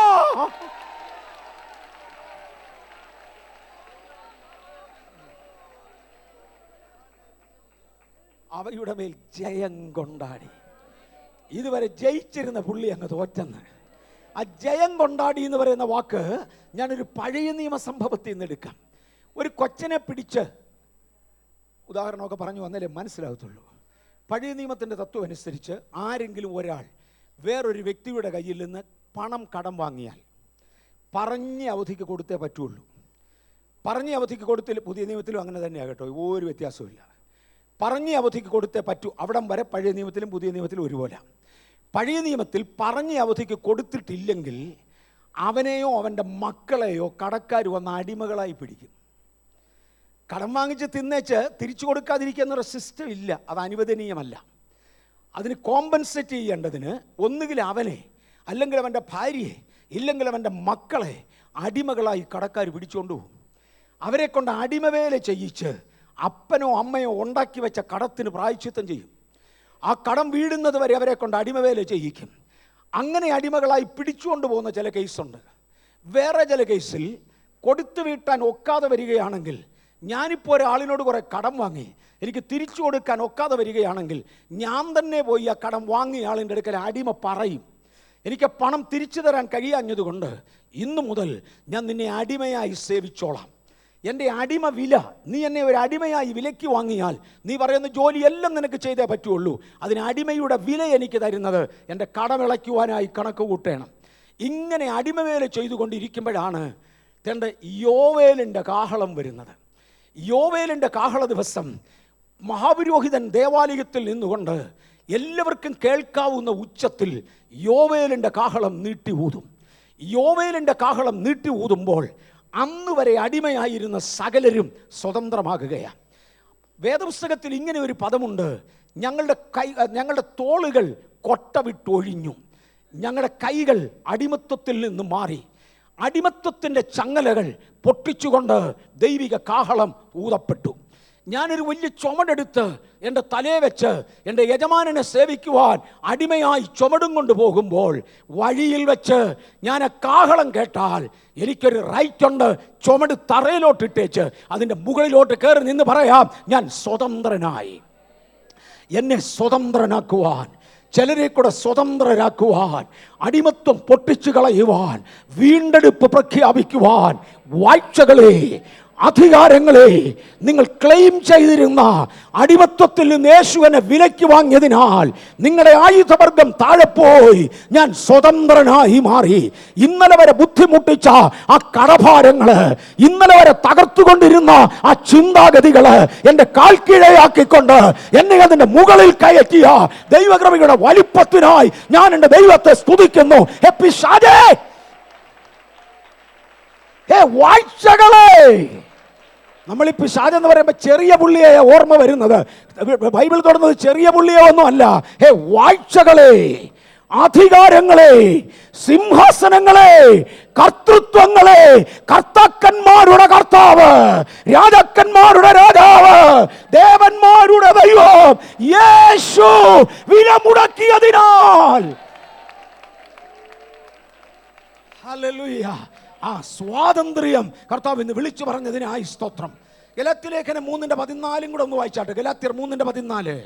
അബ്രഹാമിന്റെ അനുഗ്രഹം ക്രിസ്തുവേശുവിൽ ജാതികൾക്ക് വരേണ്ടതിന് നാം ആത്മാവെന്ന വാഗ്ദത്ത വിഷയം വിശ്വാസത്താൽ പ്രാപിപ്പാൻ തന്നെ. കർസ് ബ്രേക്കിങ്ങിനോട് ചേർന്ന് ഞാൻ എടുക്കുന്ന ഒരു ഭാഗമാണ്. അത്ര ഇപ്പം അങ്ങോട്ട് രണ്ടും അങ്ങോട്ട് പോകുന്നില്ല. അബ്രഹാമിന്റെ അനുഗ്രഹം ജാതികളാകുന്ന നമുക്ക് വരേണ്ടതിന് ദൈവം അബ്രഹാമിനെ ഒന്ന് അനുഗ്രഹിച്ചു. ആ അനുഗ്രഹം എനിക്ക്, ജാതികളായ നമുക്ക്, ജാതികളെന്ന് പറഞ്ഞാൽ യഹൂദനല്ലാതെ വേറെ എവിടുന്നെങ്കിലും ക്രിസ്ത്യാനിയുടെ എല്ലാം കൂടെ കാര്യം ചേർത്താം. ഇന്ന് നമ്മൾ ജനത്തെ തിരിക്കുമ്പോൾ യഹൂദൻ, സഭ, ഇത് രണ്ടും അല്ലാത്ത ജാതികൾ എന്നിങ്ങനെ പറയാറുണ്ട്. പക്ഷെ ഇവിടെ ജാതികളെന്ന് ഉദ്ദേശിക്കുന്നത് യഹൂദനല്ലാത്ത സകലരെയും കൂടെയാണ്. കാലത്തിൻ്റെ പോക്കിൽ സഭയുടെ രൂപീകരണം, സഭയുടെ വളർച്ചയ്ക്ക് ശേഷമാണ് ജാതികൾ, ദൈവസഭ, യഹൂദൻ എന്നിങ്ങനെ മൂന്നായി നമ്മൾ തിരിക്കുന്നത്. പൗലോസ് ഇത് എഴുതുന്ന സാഹചര്യത്തിൽ രണ്ടായി ആളുകളെ തിരിക്കുന്ന കാലമാണ്. ഒന്ന് ജാതികൾ, വേറൊന്ന് യഹൂദൻ. ഇവിടെ പറഞ്ഞു അബ്രഹാമിൻ്റെ അനുഗ്രഹം അത് യഹൂദന് മാത്രമുള്ളതാ, ഇത് ജാതികൾക്കും കൊടുക്കുവാൻ ദൈവം തീരുമാനിച്ചു. അബ്രഹാമിൻ്റെ അനുഗ്രഹം എനിക്ക് തരാൻ പോവുക. അങ്ങനെയാണെങ്കിൽ അബ്രഹാമിൻ്റെ അനുഗ്രഹം ഏത് എന്നൊന്ന് എളുപ്പം ചിന്തിക്കാൻ പോവുക. ഇതാണ് ഇന്നത്തെ ഗൗരവമുള്ള എൻ്റെ ജീവിതത്തിൽ, നമ്മുടെ ജീവിതത്തിൽ ഓർത്തിരിക്കേണ്ട കാര്യം. ഒന്ന്, ദൈവം ചെയ്തു തരേണ്ടതാണ്, അത് ഞാൻ തൊട്ട് കഴിഞ്ഞു. രണ്ട്, അബ്രഹാമിൻ്റെ അനുഗ്രഹം നമുക്ക് വരേണ്ടതിന്. എന്തായിരുന്നു അബ്രഹാമിൻ്റെ അനുഗ്രഹം? ഞാൻ കഴിഞ്ഞ ദിവസം തൊട്ടിരുന്നു, അല്ലെ കഴിഞ്ഞ പ്രാവശ്യങ്ങളിൽ ഇവിടെ പറഞ്ഞുകൊണ്ടിരുന്നു. അബ്രഹാമിന് മുൻപുള്ള തലമുറകൾ പൈശാചികമായ അനേക വഴികളിലൂടെ നടന്നു. ദൈവം സൃഷ്ടിച്ച ശരീരത്തെ ആദമിനും ഹൗവയ്ക്കും ദൈവം കൊടുത്ത ആ ദൈവ സാദൃശ്യത്തിലും സ്വരൂപത്തിലുമുള്ള ശരീരത്തെ, അവരുടെ ആത്മമണ്ഡലത്തെ, അവരുടെ ജീവിതക്രമങ്ങളെ ആകെ നശിപ്പിച്ച് ദൈവികമായ ആ സിവിലൈസേഷനിൽ നിന്ന്, ദൈവികമായ മാതൃകയിൽ നിന്ന് പൈശാചികമായ മാതൃകയിലേക്ക് മാറ്റി. ഈ സാഹചര്യത്തിലാണ് ദൈവം അബ്രഹാമിൽ തൻ്റെ വിശ്വാസം ഉറപ്പിക്കുന്നത്. കർത്താവ് എന്നിൽ വിശ്വാസം ഉറപ്പിച്ചതുപോലെ നമ്മളിൽ കർത്താവ് വിശ്വാസം ഉറപ്പിക്കുന്നതിനെ കുറിച്ച് ബൈബിൾ പറയുന്നത് നമ്മളെ വിശ്വസ്തരെന്ന് എണ്ണീന്ന, വിശ്വസ്തത പ്രകടിപ്പിക്കുന്നതിന് മുന്നമേ വിശ്വസ്തനെന്ന് എണ്ണി. ഞാനൊരു ജോലിക്കാരനെ എൻ്റെ ഓഫീസിലേക്ക് ജോലിക്കെടുത്താൽ അദ്ദേഹത്തെ വിശ്വസ്തനെന്ന് എണ്ണി എൻ്റെ ഓഫീസിലുള്ളത് മുഴുവൻ ഏൽപ്പിക്കും. അടുത്ത ദിവസങ്ങളിൽ അവൻ തകരാറ് കാണിച്ചാൽ അവനെതിരെ ആക്ഷൻ കണ്ടേക്കാം, അവനെ പിരിച്ചുവിട്ടേക്കാം. പക്ഷേ അവൻ്റെ കയ്യിൽ കാര്യങ്ങൾ ഏൽപ്പിക്കുന്നത് തെളിയിച്ച ശേഷമല്ല, തെളിയിക്കപ്പെടുന്നതിന് മുമ്പെയാണ്. എന്നെ വിശ്വസ്തനെന്ന് എണ്ണി, ഇതിനകത്തിരിക്കുന്ന നമ്മിൽ ഓരോരുത്തരെ വിശ്വസ്തരെന്ന് എണ്ണി കർത്താവ് ചിലതെല്ലാം ഭരമേൽപ്പിച്ചിരിക്കുക. ദൈവം എന്നെ ചിലത് ഭരമേൽപ്പിച്ചിരിക്കുക, വിശ്വസ്തരെന്ന് എണ്ണി. ഓ ഗോഡ്, ഇതിനകത്തിരിക്കുന്ന ആരോടൊക്കെയോ ലീഡേഴ്സിനോട്, എന്നെ ശ്രദ്ധിച്ചുകൊണ്ടിരിക്കുന്ന ലീഡേഴ്സിനോട് ദൈവാത്മാവ് ഇടപെടുവാൻ ആവശ്യപ്പെടുന്നത് കൊണ്ട് ഞാൻ ഇങ്ങനെയൊന്ന് പറയുക കേട്ടോ. നമ്മളെ വിശ്വസ്തരെന്ന് എണ്ണിയാണ് ഒരു സമൂഹത്തെ നമ്മുടെ കയ്യിൽ തന്നത്. വിശുദ്ധ ദേവാലയത്തിൽ ദൈവത്തിൻ്റെ ഉപകരണങ്ങളും പാത്രങ്ങളുമാണ് ഇവർ എന്ന് അറിഞ്ഞുകൊണ്ട് എൻ്റെ കയ്യിൽ ഇതിനെ തന്നത് എന്നെ വിശ്വസ്തനെന്ന് എണ്ണിക്കൊണ്ടാണ്. എനിക്ക് തോന്നിയതുപോലെ അവരോട് ഇടപെടാനല്ല, എനിക്ക് ഇഷ്ടമുള്ളതുപോലെ ഇടപെടാനല്ല, എൻ്റെ ഇച്ഛയ്ക്കൊത്തവണ്ണം സംസാരിക്കാനല്ല, എൻ്റെ ഇച്ഛയ്ക്കൊത്തവണ്ണം മുതലെടുക്കാനല്ല, വിശ്വസ്തരെന്ന് എണ്ണി ദൈവം നിങ്ങളുടെ കയ്യിൽ ഏൽപ്പിച്ചതിൽ വിശ്വസ്തത പാലിക്കുക. കറക്റ്റ് ചെയ്യേണ്ടതിനെ കറക്റ്റ് ചെയ്ത്, സഹായിക്കേണ്ടതിനെ സഹായിച്ച്, താങ്ങേണ്ടതിനെ താങ്ങി ഉയർത്തിക്കൊണ്ടുവരുവാൻ വിശ്വസ്തരെന്ന് കണ്ട് ദൈവം ദേവാലയത്തിലെ പാത്രങ്ങളെ എൻ്റെയും നിങ്ങളുടെയും കയ്യിൽ തന്നിരിക്കുക. ലീഡർഷിപ്പ് നിൽക്കുന്ന എല്ലാവരും ദയവായി അത് ഗൗരവമായി ശ്രദ്ധിച്ചാലും. ഓക്കെ, ഗലാത്യ ലേഖനത്തിൽ അബ്രഹാം ഇങ്ങനെ ജനം മുഴുവനും ദൈവത്തിൻ്റെ വഴി വിട്ട് നടക്കുമ്പോൾ ദൈവം അബ്രഹാമിനെ വിശ്വസ്തനെന്ന് എണ്ണി അബ്രഹാമിനെ വിളിച്ചു. അബ്രാം എന്നായിരുന്നു അദ്ദേഹത്തിൻ്റെ പേര്. അബ്രാം എന്ന പേരിൽ അദ്ദേഹത്തെ വിളിച്ച പഴയ പേരിൽ വിളിച്ചുകൊണ്ടെന്ന് വെച്ച് പറഞ്ഞു, ഞാൻ നിന്നെ വളർത്താം, ഒരു ജാതിയാക്കാം. ഞാൻ ഏത് വാക്യത്തിൽ നിന്നാണ് വരുന്നത്? അബ്രഹാമിൻ്റെ അനുഗ്രഹം ജാതികൾക്ക് വരേണ്ടതിന്. അബ്രഹാമിന് ഈ അനുഗ്രഹം കൊടുക്കുന്നത് തെളിയിച്ച ശേഷമല്ല, തെളിയിക്കുന്നതിന് മുമ്പെയാണ്. തന്നെ വിളിച്ചുകൊണ്ടുവന്ന ആ സാഹചര്യത്തിൽ തെളിയിക്കപ്പെടുന്നതിന് മുന്നമേ ദൈവം അബ്രഹാമിനെ വിശ്വസ്തനെന്ന് എണ്ണി ഇങ്ങോട്ട് വിളിച്ചേച്ച് പറഞ്ഞു, നീ ഒരു കാര്യം ചെയ്യണം, നീ ജാതികളുടെ വഴിയെ നടക്കരുത്, ഞാൻ നിനക്ക് മാർഗദർശനം തരാം, ഞാൻ പറയുന്നതിലേ വരണം. നിന്റെ പിതൃഭവനത്തെ വിടണം, ചാർച്ചക്കാരെ വിടണം, സ്വദേശത്തെ വിടണം. ബാക്കി കാര്യങ്ങളിലേക്ക് ഞാൻ ഇപ്പോൾ പോകുന്നില്ല. രക്തത്തോടുകൂടെ മാംസം തിന്നരുത്. ജാതികൾ ഇതുവരെ കാണിച്ച് എന്നെ നശിപ്പിച്ചതുപോലെ, എൻ്റെ സ്വരൂപവും സാദൃശ്യവും നശിപ്പിച്ചതുപോലെ നീ പച്ചകുത്താൻ പോകല്ലേ. നിന്റെ ശരീരത്തിൽ മുറിവുണ്ടാക്കരുത്. ഞാൻ പറയുന്ന വഴിയെ കൂടെ വാ. നീ മുഹൂർത്തം നോക്കരുത്. ഫെമിലിയർ സ്പിരിറ്റ്സ് അതിനെ സേവിക്കരുത്. നീ എൻ്റെ വഴിയെ വാ, ഞാൻ നിന്നെ അനുഗ്രഹിക്കാം. അബ്രഹാമിൻ്റെ അനുഗ്രഹം ജാതികൾക്ക് വരേണ്ടതിന് അബ്രഹാമിന് ദൈവം ഒരു വ്യവസ്ഥ കൊടുത്തു. എന്നിട്ട് അബ്രഹാമിനോട് പറഞ്ഞു, ആദമിൻ്റെ കയ്യിൽ നിന്ന് ഞാനൊരു വ്യവസ്ഥ ഇങ്ങോട്ട് വാങ്ങിയിരുന്നില്ല, അവൻ തോറ്റുപോയി. നോഹയുടെ കയ്യിൽ നിന്ന് ഞാനൊരു വ്യവസ്ഥ ഇങ്ങോട്ട് വാങ്ങിയില്ല, അവൻ തോറ്റുപോയി. പക്ഷെ അബ്രഹാം, നീ തോക്കാതിരിക്കേണ്ടതിന് എനിക്ക് നിൻ്റെ എന്നൊരു വ്യവസ്ഥ വേണം. ഞാനിപ്പറയുന്നത് അതുപോലെ ചെയ്തേ പറ്റൂ. അബ്രഹാം ദൈവവുമായി ഒരു വ്യവസ്ഥ ചെയ്തു. ദൈവത്തിൻ്റെ വഴി നടക്കാം എന്ന് തീരുമാനിച്ചു. ദൈവം അദ്ദേഹത്തെ അങ്ങോട്ട് വളർത്താൻ തുടങ്ങി. ഏകനായവനിൽ നിന്ന് ഒരു മഹാജാതിയെ രൂപീകരിച്ചു. ശകലം കൂടെ കഴിഞ്ഞു രണ്ടാമത്തെ ജാതി, മൂന്നാമത്തെ ജാതി. നീ ബഹുജാതികൾക്ക് പിതാവാകുമെന്ന് ദൈവം അബ്രഹാമിനോട് പറഞ്ഞത് മച്ചിയായ ഭാര്യയുടെ ഭർത്താവും മക്കളില്ലാത്തവനുമായിരുന്ന ആ ഒരു മനുഷ്യനെ കൊണ്ട് നിർവഹിച്ച് ഇന്ന് ലോകത്തിന് മറന്നു കളയാൻ കഴിയാത്ത മഹാ മഹാ മഹാ ശക്തികളുടെ പിതാവാക്കി മാറ്റിയെങ്കിൽ അബ്രഹാമിൻ്റെ അനുഗ്രഹം നമുക്ക് വരേണ്ടതിന് ഇന്ന് പകൽ പുത്രൻ എനിക്ക് വേണ്ടി വില മുടക്കി വിശ്വസ്തനെന്ന് എണ്ണി എന്നെ വിളിക്കുക. പരാജയത്തിൻ്റെ സാക്ഷ്യം പറയാനല്ല, അനുഗ്രഹത്തിൻ്റെ സാക്ഷ്യം പറയാൻ. ഒരു ദിവസം അബ്രഹാമിൻ്റെ ദാസൻ അബ്രഹാമിൻ്റെ മകന് വേണ്ടി ഒരു ഭാര്യയെ എടുക്കേണ്ടതിന് തൻ്റെ ചാർച്ചക്കാരുടെ അടുക്കൽ ചെന്ന്, അബ്രഹാമിൻ്റെ ചാർച്ചക്കാരുടെ അടുക്കൽ ചെന്ന് അവരോട് പറഞ്ഞൊരു വാചകമുണ്ട്, നിങ്ങളുടെ ഇടയിൽ നിന്ന് വിട്ടുപോയ നിങ്ങളുടെ ചാർച്ചക്കാരൻ അബ്രഹാം, എൻ്റെ യജമാനനായ അബ്രഹാം വെറും കൈയോടുകൂടെ നിങ്ങളുടെ നടുവിൽ നിന്ന് ഇറങ്ങിപ്പോയെങ്കിൽ ദൈവം അവനെ മഹാധനവാനാക്കി.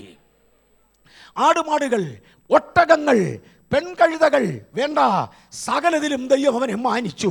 ഞാൻ പദം ഒന്നുകൂടെ പറയാൻ ദൈവാത്മാവെന്നെ ഉദ്യമിപ്പിക്കുന്നു. വെറും കൈയോടുകൂടെ സ്വജനത്തെയും ചാർച്ചക്കാരെയും പിതൃഭവനത്തെയും സ്വദേശത്തെയും വിട്ട് ഇറങ്ങിപ്പോയ അബ്രഹാം ഉണ്ടല്ലോ, നിങ്ങളുടെ ചാർച്ചക്കാരൻ, നിങ്ങൾ അറിയുന്നയാള്, എൻ്റെ യജമാനൻ. ദൈവം അദ്ദേഹത്തെ അങ്ങ് അനുഗ്രഹിച്ചു. ഒന്നിനും കുറവില്ലാതെ വണ്ണം സകല സമ്പൽ സമൃദ്ധിയും ദൈവം അദ്ദേഹത്തിന് നൽകി. അദ്ദേഹം ഒരു ഭക്തനാ, നിങ്ങളെപ്പോലെ നടക്കുന്നവനല്ല. അദ്ദേഹം ഒരു ഭക്തനാ. തൻ്റെ കൂടെ ദൈവമുണ്ട്. എവിടെ കൂടാരമടിച്ചാലും ചേർന്നൊരു യാഗപീഠമുണ്ട്. താനും ദൈവവുമായി ഒരു ബന്ധമുണ്ട്. ദൂതന്മാർ ഇറങ്ങി വന്ന് സോദോമിലേക്ക് പോകണമെങ്കിൽ അബ്രഹാമിന്റെ അനുവാദം ചോദിക്കും. അബ്രഹാമേ, ഞങ്ങൾ പോയി ചെയ്തോട്ടെ, അങ്ങ് അനുവദിക്കാതെ ഒന്നും ചെയ്യാൻ വയ്യ. അങ്ങനെ ഏൽപ്പിച്ച ഇടത്ത് അവൻ ചുമതലക്കാരനായി മാറി. ആദമിനെ ഭരണമേൽപ്പിച്ചതുപോലെ അബ്രഹാമിനെ ഭരണമേൽപ്പിച്ചെങ്കിൽ ദൈവത്തിന്റെ ദൂതന് അവിടെ ചലിക്കണമെങ്കിൽ അബ്രഹാമിന്റെ അനുമതി വേണം. ദൈവം അവനെ മാനിച്ചു. ഈ ആഴത്തിൽ ഇത് വരുമെന്ന് ഞാൻ ഈ കഴിഞ്ഞ രാത്രി പ്രതീക്ഷിച്ചില്ല. പരിശുദ്ധാത്മാവ് ഇടപെട്ടുകൊണ്ടിരിക്കുക. ദൈവത്തിന് എന്തെങ്കിലും ചെയ്യണമെങ്കിൽ അബ്രഹാമിന്റെ അനുവാദം വേണം. ഇന്ന് പകൽ ദൈവം ചിലരെ ചുമതല ഏൽപ്പിച്ചാൽ ഏൽപ്പിച്ചതാ ദൈവമക്കളെ, ഏൽപ്പിച്ചതാ. ഹല്ലേലൂയ. ദൈവം ചിലതിനെ മാനിക്കട്ടെ, ദൈവം ചിലതിനെ അനുഗ്രഹിക്കട്ടെ. ഇവിടെ ഒരളും മദ്ദളവും കൂടെ ഉള്ള അനുഭവ സാക്ഷ്യമല്ല, ജയത്തിന്റെ സാക്ഷ്യം, വിജയത്തിന്റെ സാക്ഷ്യം. ഹല്ലേലൂയ. അബ്രഹാമേ, അങ്ങക്ക് സാക്ഷി വല്ലതും പറയാനുണ്ടോ? ഉണ്ടെന്നേ.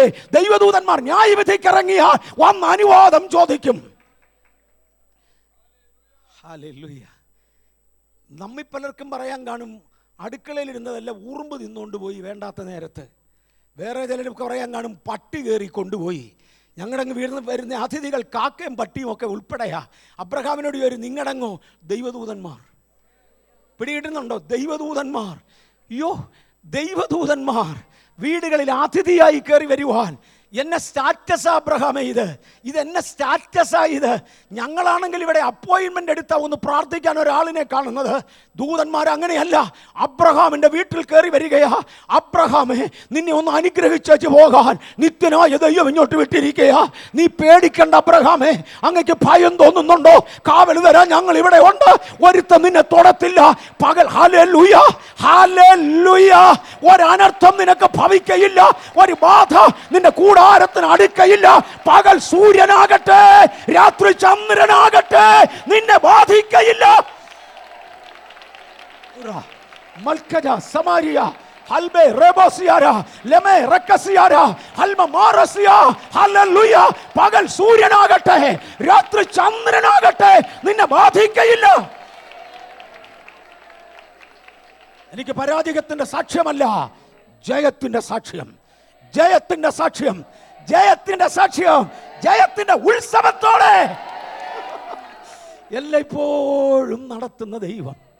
ഹല്ലേലൂയ. ഒത്തിരി കൂടെ ഞാൻ വേഗത്തിൽ പോയിക്കോട്ടെ. അബ്രഹാമിന്റെ അനുഗ്രഹം ലഭിക്കണമെങ്കിൽ അബ്രഹാമിനെ പോലെ ജീവിക്കുകയും വേണം. അക്കാര്യം മറക്കല്ലേ. അബ്രഹാമിന്റെ അനുഗ്രഹം ജാതികൾക്ക് ക്രിസ്തുവേശുവിൽ നമുക്ക് വരേണ്ടതിന് അടുത്തൊരു വാക്ക് ഞാൻ ചേർക്കുകയാണ്, പുത്രനിൽ എന്നെ ദത്തെടുത്തു. ഞാനിപ്പോൾ ദൈവകുടുംബത്തിൻ്റെ അംഗമാണ്, ദത്തെടുക്കപ്പെട്ടവനാന്ന് മാത്രം. ഒറിജിനലി അവിടെ ജനിച്ചതല്ല, പുത്രൻ മുഖേന ദത്തെടുത്തതാ. ഞാൻ അവിടുത്തെ അവകാശിയാ. ഇന്ന് പകൽക്കാലം ഇതിനകത്തിരിക്കുന്ന നിങ്ങൾ ദൈവത്തിൻ്റെ അവകാശികളാ, ദൈവകുടുംബത്തിൻ്റെ അവകാശികളാ, സ്വർഗീയ പൗരന്മാരാ. നമ്മുടെ പൗരത്വമുണ്ട്, നമുക്ക് ക്ലെയിം ചെയ്യാനുണ്ട്. ഞാൻ ഈ നാട്ടുകാരനാന്ന് പറയുന്നത് പോലെ ഇന്ന് പകൽ ദൈവവൈതലേ, ദൈവകുടുംബത്തിൻ്റെ അംശികളെ, സ്വർഗീയ പൗരന്മാരെ, നിങ്ങളുടെ വീട്ടിൽ കയറണമെങ്കിൽ അന്യായ ശക്തികൾ അനുവാദത്തിന് വേണ്ടി മുട്ടടിച്ച് വെളിയിൽ നിൽക്കും. ആരാന്നറിയാമോ? ഞങ്ങൾ സ്വർഗീയ പൗരന്മാർ.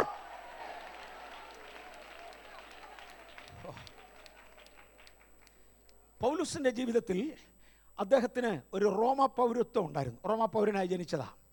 അതറിയാതെ ഒരിക്കൽ റോമൻ പടയാളി, റോമൻ ചക്രവർത്തിയുടെ പടയാളികൾ അദ്ദേഹത്തെ അടിച്ചു. മിണ്ടാതെ അടി കൊണ്ടുവച്ച് അദ്ദേഹം കിടന്നു. കുറച്ച് കഴിഞ്ഞപ്പോൾ നിങ്ങൾ പൊയ്ക്കോ, ജയിലിലൊന്ന് പിടിച്ചിട്ടേച്ച് പൊക്കോളാൻ പറഞ്ഞു. അന്നേരത്തെ പൗലോസ് ഒരു വാക്ക് ചോദിച്ചു, അല്ല, റോമ പൗരനായി എന്നെ തല്ലിയേച്ചേ, പരസ്യമായി എല്ലാവരുടെയും മുന്നിലിട്ട് അടിച്ചേച്ചേ, രഹസ്യമായിട്ട് അങ്ങ് പൊക്കോളാൻ പറയാനാ? അങ്ങനെ ഇപ്പോൾ പോകുന്നില്ല. അടിച്ചവന്മാരും അടിപ്പിച്ചവന്മാരും സൈന്യാധിപന്മാരും എല്ലാം കൂടെ പൗലോസിന്റെ മുമ്പിൽ വന്ന് മുട്ടുകുത്തി. പൗലോസെ അറിഞ്ഞില്ല, അറിയാതെ പറ്റിപ്പോയതാ. നീ റോമ പൗരനാണെന്ന് അറിഞ്ഞില്ല. ഏതാണ്ടൊക്കെ ആഴങ്ങളിലോട്ട് ഇറങ്ങുക കേട്ടോ. സ്വർഗീയ പൗരന്മാരായി നട. ആഭിചാരകന്മാർ മുട്ടുകുത്തും. ഹല്ലേലൂയ. എതിരാളികൾ മുട്ടുകുത്തും. There is a change. There is a change. ഇത് ജൂലൈയുടെ ചേഞ്ച് ആണെന്ന് തോന്നുന്നു. ഇത് 7-ാം മാസത്തിന്റെ ചേഞ്ച് ആണെന്ന് തോന്നുന്നു. ചിലത് വന്ന് മുട്ടുകുത്തും. നിങ്ങൾ സ്വർഗീയ പൗരന്മാരാ, ഞാൻ സ്വർഗീയ പൗരനാ.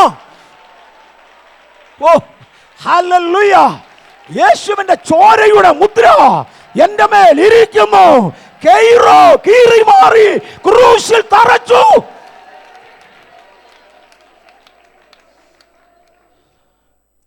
അതിൻ്റെ പുറത്ത് നമ്മളെ സർവായുധവർഗവും ധരിപ്പിച്ചു. ക്രൂശിൽ അവൻ്റെ തല തകർത്തു എന്നാണ് എഴുതിയിരിക്കുന്നത്. ഞാൻ കഴിഞ്ഞ ദിവസം തൊട്ടു. തല തകർത്തു എന്നുള്ള വാക്കിൻ്റെ ബിബ്ലിക്കൽ മീനിങ് ഓരോ ഇടങ്ങളിലും ഉപയോഗിക്കുന്നതിന് ഒരു ശൈലിയുണ്ട്. ബിബ്ലിക്കൽ മീനിങ് കൊന്നു നല്ല.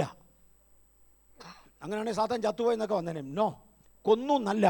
അവൻ്റെ ആ ബലത്തെ കെടുത്തിന്ന. അവനെ പഴയ ബലത്തിലൊന്നും ആക്രമിക്കാനൊക്കെ. ആൾ ചത്തിട്ടില്ല, അവൻ ചത്താൽ നമുക്ക് വൃത്തികേടാ. അവൻ ചത്താൽ ഇത് കണ്ടവൻ ലജ്ജിക്കുന്നത് നമുക്ക് കാണാൻ നമുക്ക് മനസ്സിലാകത്തില്ല. അവനിത് ലജ്ജിക്കുക. ഇന്ന് പകൽ ദൈവവൈതലിനെതിരെ വരുന്ന ശത്രു ലജ്ജിച്ച് നിൽക്കുക.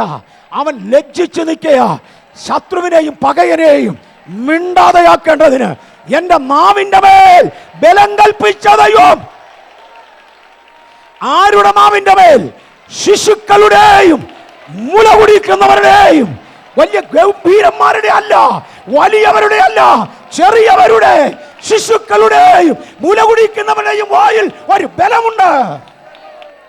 ശത്രുവിനെയും പകയനെയും മിണ്ടാതാക്കേണ്ടതിന്.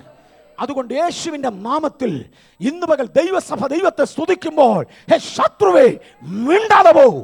നിന്റെ വായടയട്ടെ, നിന്റെ പ്രവൃത്തി മണ്ഡലങ്ങൾ തടയട്ടെ. അതിനെ ഞങ്ങൾ യേശുവിന്റെ നാമത്തിൽ ബ്ലോക്ക് ചെയ്യുകയാ.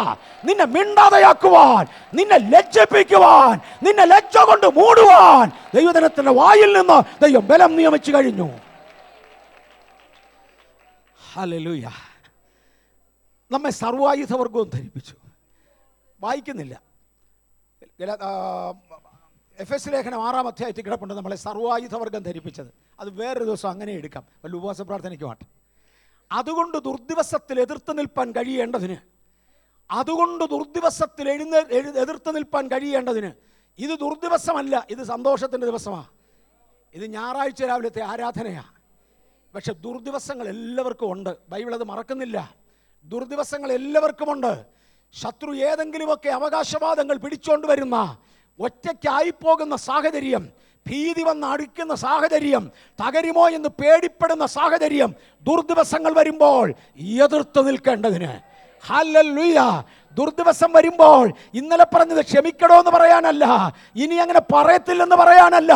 ദുർദിവസം വരുമ്പോൾ എതിർത്ത് നിൽപ്പാൻ കഴിയേണ്ടതിന്, സകലതും സമാപിച്ചിട്ട് ഉറച്ചു നിൽപ്പാൻ കഴിയേണ്ടതിന് ദൈവത്തിന്റെ സർവായുധവർഗം ഇന്ന് പകൽ വിശ്വസിക്കുന്നവർ അതങ്ങ് ഏറ്റെടുത്തോ. ദൈവത്തിന്റെ സർവായുധവർഗം, ദൈവത്തിന്റെ സർവായുധവർഗം നിരാശയുടെ സന്ദർഭങ്ങളിൽ പിടിച്ചു കുലുക്കുന്ന ഇടങ്ങളിൽ പൊളിഞ്ഞെന്ന് പറയുമ്പോൾ, ഇവിടെയും പൊളിഞ്ഞെന്ന് പറയുമ്പോൾ, ഇതും പരാജയമായി എന്ന് പറയുമ്പോൾ, ഇപ്രാവശ്യം പരീക്ഷയ്ക്ക് നോക്കാൻ പോവുക.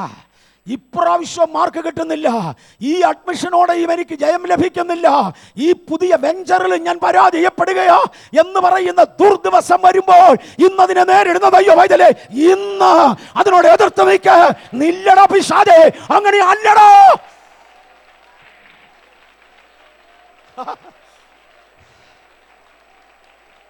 ദുർദിവസത്തിൽ എതിർത്ത് നിൽപ്പാൻ കഴിയേണ്ടതിന് ദൈവത്തിന്റെ സർവായുധവർഗം ധരിക്കുക.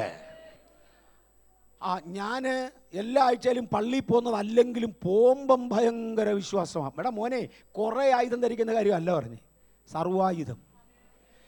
ഞാൻ സ്നാനപ്പെട്ടതല്ലെങ്കിലും പ്രാർത്ഥിക്കുന്നതാ. എടോ ഒരായുധം ധരിക്കുന്ന കാര്യം അല്ലടോ പറഞ്ഞേ, സർവായുധ വർഗം.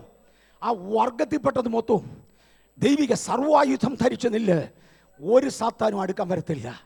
നിങ്ങളെ കാണുമ്പോൾ അവനൊരു 7 പ്രാവശ്യം ആലോചിച്ച് ഒരു കരച്ചിലോടെ ഒരു ഓട്ടം കാണും.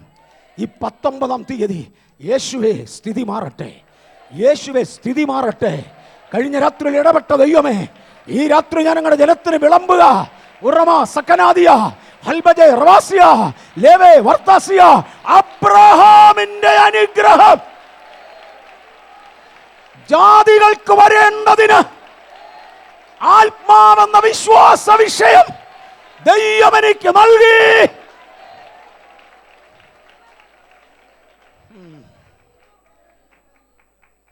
യേശു ഇത് ഇംപ്ലിമെന്റ് ചെയ്യാൻ തീരുമാനിച്ചു. പക്ഷേ ഇതിൻ്റെ ഇംപ്ലിമെന്റേഷൻ നടക്കണമെങ്കിൽ ദൈവിക പ്രതിനിധികളെ ദൈവത്തിന് വേണം. താൻ ജീവിപ്പിക്കുന്ന ആത്മാവാ. ഒത്തിരി പേരെ ജീവിപ്പിച്ചെടുത്ത് തൻ്റെ പ്രതിനിധികളായി നിർത്തും. നമ്മൾ യേശു ക്രിസ്തുവിൻ്റെ അംബാസിഡേഴ്സാണ്. നമ്മെ തൻ്റെ അംബാസിഡേഴ്സായി നിർത്തുവാൻ ദൈവത്തിന് തിരിഹിതമായി. വാക്യം വായിക്കാതെ ശകലം കൂടെ പൊക്കോട്ടെ. ഈ ആഴ്ചയിലെങ്ങൊന്നും ആകില്ല. കാര്യം ഈ ദൈവത്തിൻ്റെ ഒരു പ്രത്യേകത, when there is a burst of information, അതിനകത്ത് ഒത്തിരിയാണ്. ഞാനതിന് മുമ്പ് പറഞ്ഞിട്ടുണ്ട്, എസെക്കേൽ പ്രവാചകൻ ഒരിക്കൽ ദേവാലയത്തിൻ്റെ ഉമ്മരപ്പടിയുടെ അടുക്ക വന്ന് വെളിയിൽ നിൽക്കുക. ഒരു ദൂതൻ ഇങ്ങോട്ട് വന്ന് ഒരളവളന്ന് 1000 മുഴ ഒറ്റ അളവാണ്. എൻ്റെ പൊന്നു ദൂതനെ ഈ 2 മുഴം 3 മുഴമൊക്കെ അളന്നായിരുന്നു, ഞങ്ങൾക്കും കൂടെ വരായിരുന്നു. ഇടും അത്ര പതുക്കെ നടക്കുന്നതിനെ നമുക്ക് പിടിക്കുകയില്ല. അളന്നാൽ 1000 മുഴ ഒരുമിച്ചാണ്. 1000 മുഴം ഒന്ന് നടന്ന് തീർക്കണമെങ്കിൽ എനിക്ക് ഒത്തിരി നാളെടുക്കും. 4-5 ഞായറാഴ്ച കൊണ്ട് തീരുള്ളൂ. ആ 1000 മുഴം തീരുമ്പോൾ അടുത്ത 1000 അങ്ങ് അളക്കുക. അളവെങ്ങും തീരത്തൊന്നുമില്ല, ഇതങ്ങ് പോകുക. ദൈവം തരുന്ന ആശയങ്ങൾക്കായി സ്തോത്രം. ദൈവം തരുന്ന ആലോചനകൾക്കായി സ്തോത്രം. ആരാണ്ടോടൊക്കെ ഇടപെടുന്നതിനായി സ്തോത്രം. ഇന്ന് പകൽ 5 വൻകരകളിൽ 200-ലധികം രാജ്യങ്ങളിൽ എന്നെ ശ്രദ്ധിക്കുന്ന ദൈവമക്കളെ, പരിശുദ്ധാത്മാവ് ഇടപെടുവാൻ ഇന്ന് പകൽ വേർതിരിച്ചതിനാൽ ഞാൻ ദൈവത്തെ സ്തുതിക്കുന്നു. നിങ്ങളിൽ ചിലർക്കിത് രാത്രിയാകാം, ചിലർക്കിത് പകലാകാം, ചിലർക്കിത് മധ്യാഹ്നമാകാം, ചിലർക്കിത് സായം സന്ധ്യയാകാം. എന്നാൽ ഇന്ന് പകൽ, രാവിനും പകലിനും ദൈവമായവൻ ഇടപെടുകയാ. രാവിനും പകലിനും ദൈവമായവൻ ഇടപെടുകയാ. നാം ദൈവമക്കളാ, പരാജിതരല്ല. ഞാൻ ഇച്ചിരി അല്പം പൊക്കോട്ടെ. പത്രോസിനെ ഇങ്ങോട്ട് വിളിച്ചു പറഞ്ഞു, വാ പത്രോസേ, എനിക്ക് മനുഷ്യനെ തിരിച്ചു പിടിക്കണം. ആദം തെറ്റ് ചെയ്ത കാരണത്താൽ എല്ലാവരും പോയി. പത്രോസേ, എനിക്കവരെ തിരിച്ചു പിടിക്കണം. പത്രോസേ, നീ ഇന്ന് മീൻ പിടിച്ചോണ്ട് നടക്കുക. എനിക്ക് മനുഷ്യനെ പിടിക്കാൻ ആൾ വേണം. ഞാൻ അതല്ല എൻ്റെ വിഷയം. എനിക്ക് മനുഷ്യനെ തിരിച്ചു കഴിയണം. ആദമിൻ്റെ കയ്യിൽ ഞാൻ ഏൽപ്പിച്ചതിനെ പിശാച് കൊണ്ടുപോയി. അതിൻ്റെ അർത്ഥം ഞാൻ വിട്ടുകളഞ്ഞെന്നല്ല. അബ്രഹാമിനെ ഒരു ടെമ്പററി ഫിഗറായിട്ടെടുത്ത് ക്രൂശിൽ തല തകർക്കുന്നതിന് വേണ്ടി ഒരു ശിശുവിനെ കൊണ്ടുവരേണ്ടതിന് അവനെ ഞാൻ ഒറ്റയ്ക്ക് നിർത്തി ബയോളജിക്കൽ ഗ്രോത്ത് കൊടുത്തതാ. പത്രോസ്, നിന്നെ വിളിക്കുന്നത് ബയോളജിക്കൽ ഗ്രോത്തിനല്ല, നിന്നെ ഞാൻ വിളിക്കുന്നത് നഷ്ടപ്പെട്ടതിനെ തിരിച്ചു പിടിക്കാനാ. ഹല്ലേലൂയ. നിന്നെ ഞാൻ തിരിച്ചു വിളിക്കുന്നത് നഷ്ടപ്പെട്ടതിനെ തിരിച്ചു പിടിക്കാനാ. ഞാൻ നിന്നെ തിരഞ്ഞെടുക്കുന്നത് മനുഷ്യനെ പിടിക്കാനാ. എൻ്റെ ഒരു ബിസിനസ് പൊട്ടിയത് കൊണ്ട്, തൽക്കാലത്തെ ചെലവ് കഴിയാൻ ഒരു ജോലി നോക്കിയത് കൊണ്ട് ഞാൻ എന്നും ബിസിനസ് വിട്ടെന്നൊന്നുമല്ല. അബ്രഹാമിനെ തൽക്കാലത്തേക്ക് വേറൊരു ആംഗിളിൽ വിളിച്ചു. നീ സന്താനപുഷ്ടിയുള്ളവനായി പെരുകാൻ ആദാമിനോട് പറഞ്ഞത് നഷ്ടപ്പെട്ട സാഹചര്യത്തിൽ സന്താനപുഷ്ടിയുള്ളവനായി പെരുകുന്ന ഒരുത്തനെ കാണിക്കേണ്ടത് ദൈവത്തിൻ്റെ താല്പര്യമായിരുന്നു. മാത്രമല്ല, തൻ്റെ പുത്രന് വന്ന് പിറക്കേണ്ടതിന് വേണ്ടി ഒരു സ്ത്രീയെ ഒരുക്കേണ്ടത്, ഒരു മറിയെ ഒരുക്കേണ്ടത് അബ്രഹാമിൻ്റെ സന്തതിയിൽ നിന്നാകയാൽ ഒരു ബയോളജിക്കൽ ഗ്രോത്തിന് വേണ്ടി വിളിച്ചു. പത്രോസേ, പുതിയ നിയമത്തിലെ വിളി ബയോളജിക്കൽ ഗ്രോത്തിനല്ല, പകരം നഷ്ടപ്പെട്ട മനുഷ്യനെ തിരിച്ചു പിടിക്കാനാണ്. ഇന്ന് പകൽക്കാലം നഷ്ടപ്പെട്ട ജലത്തിനെ തിരിച്ചു പിടിക്കുവാൻ, നഷ്ടപ്പെട്ട മനുഷ്യനെ തിരിച്ചു പിടിക്കുവാൻ. പത്രോസിൻ്റെ ജീവിതത്തിൽ ഒരു ചെറിയ പരാജയമൊക്കെ സംഭവിച്ചു.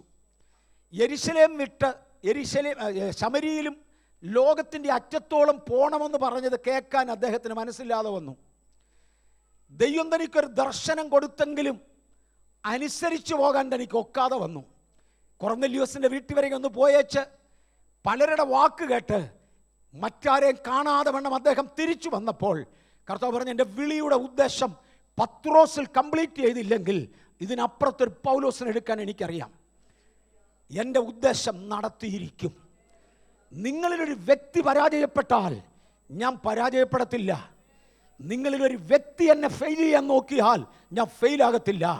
നീ ചെയ്തതിൻ്റെ പ്രതിഫലം നിനക്ക് തരും. അപ്പുറം ചെയ്യാൻ ഞാൻ വേറൊരാളിനെ തപ്പും. സ്തോത്രം. പത്രോസിന് പറ്റിയ പരാജയം ഇതായിരുന്നു. ദൈവത്തിൻ്റെ വാക്ക് തിരിച്ചറിഞ്ഞ് അതുപോലെ നിൽക്കാൻ കഴിഞ്ഞില്ല. ഇന്ന് പകൽ നമുക്ക് നമ്മെ ഒന്ന് പുനഃപരിശോധന ചെയ്യാം. എനിക്ക് പകരം തമ്പുരാൻ വേറെ ആരെങ്കിലും തപ്പണ്ടി വരുമോ, അതോ എന്നെ ഏൽപ്പിച്ചത് ഞാൻ ചെയ്യുമോ? നമ്മുടെ ജീവിതം ഒന്ന് റീഡെഡിക്കേറ്റ് ചെയ്യാമോ? കർത്താവേ, അബദ്ധം പറ്റിയത് ക്ഷമിക്കുമെന്ന് നിങ്ങൾക്കറിയാം.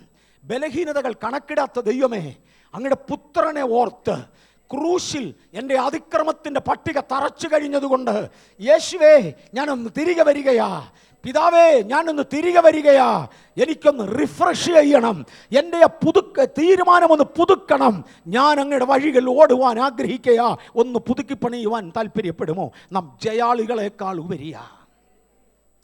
പൗലോസിനെ തിരഞ്ഞെടുത്തേച്ച് പറഞ്ഞാൽ തിരഞ്ഞെടുത്ത പാത്രമാ. അപ്പോസ്തലപ്രവൃത്തി 26:19 പൗലോസ് പറയുന്നൊരു പദമുണ്ട്, അഗ്രിപ്പാവേ ഞാൻ സ്വർഗീയ ദർശനത്തിന് അനുസരണക്കേട് കാണിക്കത്തില്ല. പൗലോസെ അങ്ങ് കാണിക്കും, പത്രോസെ അങ്ങ് കാണിക്കുമോ എന്ന് ചോദിച്ചാൽ ഞാൻ എങ്ങനെ എന്നേക്കാൾ വലിയൊരാളിനെ കുറിച്ച് കമൻറ്റ് പറയുന്നേ? തുപ്പട്ടിയുടെ വെളിപ്പാടൊക്കെ കാണിച്ചു കൊടുത്ത വല്ലതും ചെയ്തോ? എനിക്കറിയാൻ വയ്യ. ജാതികളുടെ ഇടയിൽ പോകാൻ പറഞ്ഞാൽ പോയോ? ഞാൻ എങ്ങനെ കമൻറ്റ് പറയുന്നത്? എന്നേക്കാൾ വലിയ ആളാ, വേണ്ടായിരുന്നേക്കാം.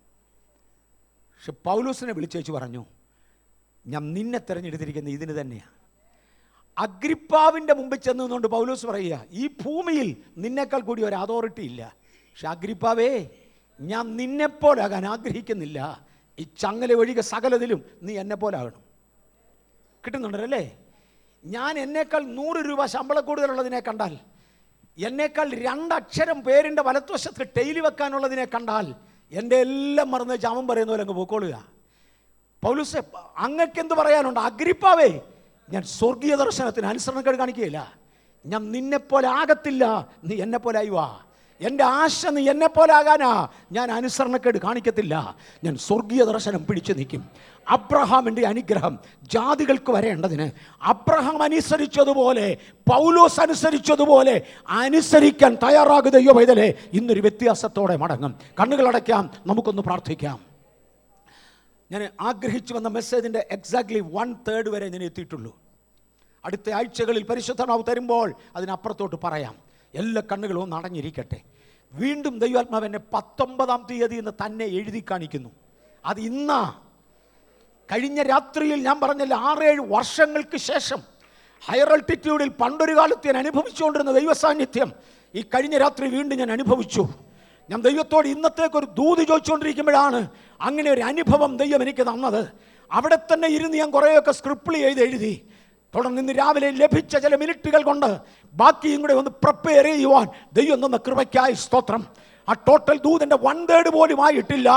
ഈ 19-ാം തീയതി ചിലത് ചുമന്നു വന്നിരുന്ന ചുമട് താഴെയിടൂ സഹോദര.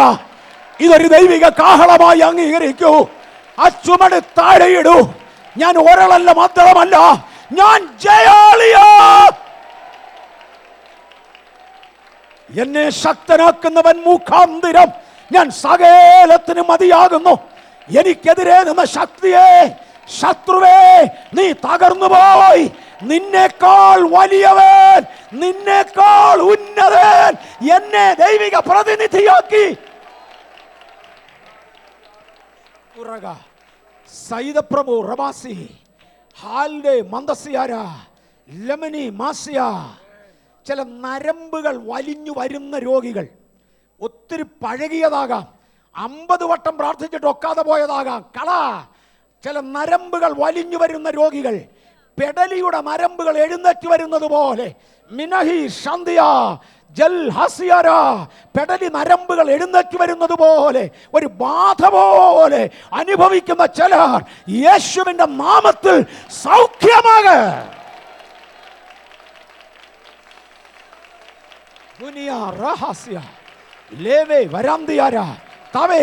ദൈവസഭയെ ഞാൻ അനുഗ്രഹിക്കുന്നു.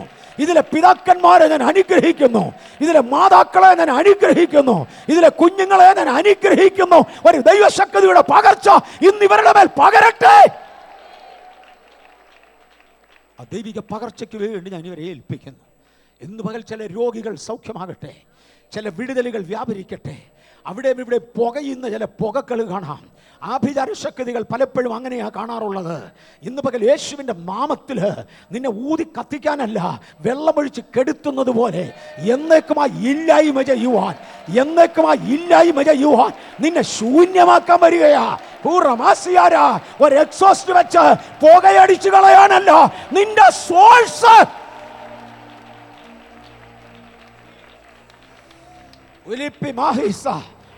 നിന്റെ സോഴ്സ്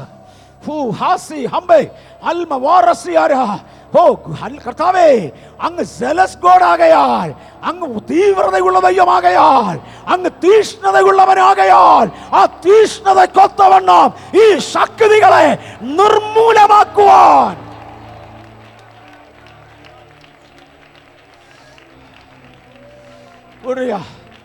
പട്ടണത്തിന്റെ വിവിധ ഭാഗങ്ങളിൽ ഉയരുന്ന ശക്തികൾ, പട്ടണത്തിന്റെ വിവിധ കോർണറുകളിൽ ഉയരുന്ന ശക്തികൾ നിർവീര്യമാകുവാൻ ബേഥേൽ ഇന്ന് രാജ്ഞി അയക്കുക. ബേഥേൽ ഇന്ന് രാജ്ഞി അയക്കുകയാ.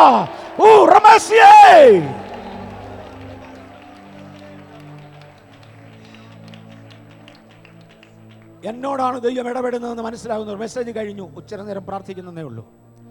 എന്നോടാണ് ദൈവം ഇടപെടുന്നതെന്ന് മനസ്സിലാകുന്നവർ, എനിക്കറിഞ്ഞുകൂടെ ആരോടാണെന്ന്, ഒരൊറ്റ പേരെൻ്റെ മുമ്പിലില്ല, ഒരൊറ്റ വ്യക്തിയെ ദൈവം എനിക്ക് കാണിക്കുന്നില്ല.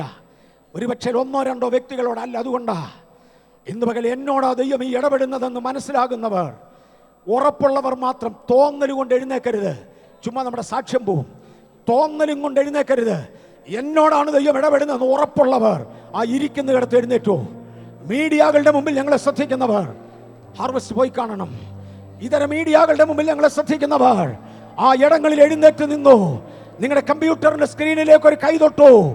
ഏതെങ്കിലുമൊക്കെ ചാനലുകളിൽ ഇത് കാണുന്നവർ നിങ്ങളുടെ മാധ്യമങ്ങളുടെ മുകളിലേക്ക് ഒരു കൈവച്ചു. എന്നോടാണ് ദൈവം ഇടപെടുന്നതെന്ന് ഉറപ്പുള്ളവർ ഹല്ലേലൂയ ഇന്ന് പകലൊന്ന് എഴുന്നേറ്റോ. അല്ലാതെ എഴുന്നേക്കരുത്, തോന്നലുള്ളവർ എഴുന്നേക്കരുത്. ഉറപ്പുള്ളവർ നസ്രയനാകുന്ന യേശുവിന്റെ നാമത്തിൽ എതിർത്ത് വ്യാപരിച്ച ശക്തിയെ ഈ എഴുന്നേറ്റ് നിൽക്കുന്നവർ നിത്യനായ ദൈവത്തെ, ജീവനുള്ള ദൈവത്തെ, പ്രപഞ്ച സൃഷ്ടാവിനെ പ്രതിനിധീകരിക്കുന്ന വിശ്വസിച്ചേൽപ്പിക്കപ്പെട്ടവരാകയാൽ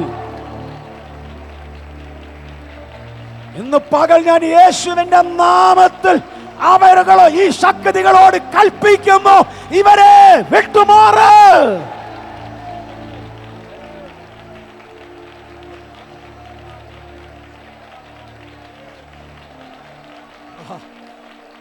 മനാഷി ഹാസിയ ഹൽബജെ വരന്തസിയ ലവദോ രേഗനാസിയ തെൽമേ വാർദിയാനാര തമക്കെ കന്ദേ കർത്തന ദേമ ലവദോ റമോ റക്കസിയാര അരവ പ്രമാസിയ ലഗമ നമാസിയാര.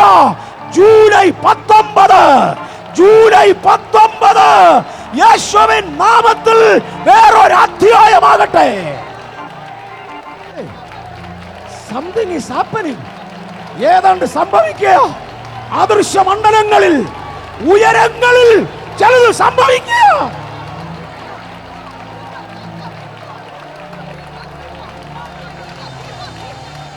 ഒന്ന് ശ്രദ്ധിച്ചാട്ടെ, ദയവായിട്ടും ശ്രദ്ധിച്ചാട്ടെ. മെസ്സേജിന്റെ നേരം കഴിഞ്ഞു, 4 മിനിറ്റ് എക്സ്ട്രായുമായി. ഈ ചർച്ചിലെ പഴയ പാസ്റ്റേഴ്സ്, നേരത്തെ ഇവിടെ ഉള്ള പാസ്റ്റേഴ്സ് ഒരു 3-4 പേര് സ്റ്റേജിലോട്ട് കയറി. We are not going to take more than 5 more minutes. 5 മിനിറ്റിക്കുള്ളിൽ എടുക്കത്തില്ല. എന്തവാ ചെയ്യാൻ പോകുന്നതെന്ന് എനിക്ക് അറിയത്തുമില്ല. സത്യം സത്യം സത്യം എന്തവാ ചെയ്യാൻ പോകുന്നതെന്ന് എനിക്ക് അറിയാൻ വയ്യ. പരിശുദ്ധാത്മാവ് സെക്കൻഡുകൾ തോറും തരുന്ന നിഗമനത്തിൽ നടക്കാൻ പോവാ. ഒരു 3-4 പേര്, 3 ഇനഫ്, ഒരുമിച്ചൊന്ന് പ്രാർത്ഥിക്കാൻ പോവാ. ഇന്ന് പകൽ യേശുവിന്റെ നാമത്തിൽ വെരി ഗുഡ് ചിലതൊന്ന് സംഭവിക്കാൻ പോവാ. ഇതിനകത്ത് നിൽക്കുന്ന ആത്മീയർ കൈയോട് കൈ കോർത്തു പിടിക്കാൻ താല്പര്യമുള്ളവർ ചെയ്തു. നമ്മൾ സഭ ഒരുമിച്ചൊന്ന് ചിലത് ചെയ്യാൻ പോകുകയാ.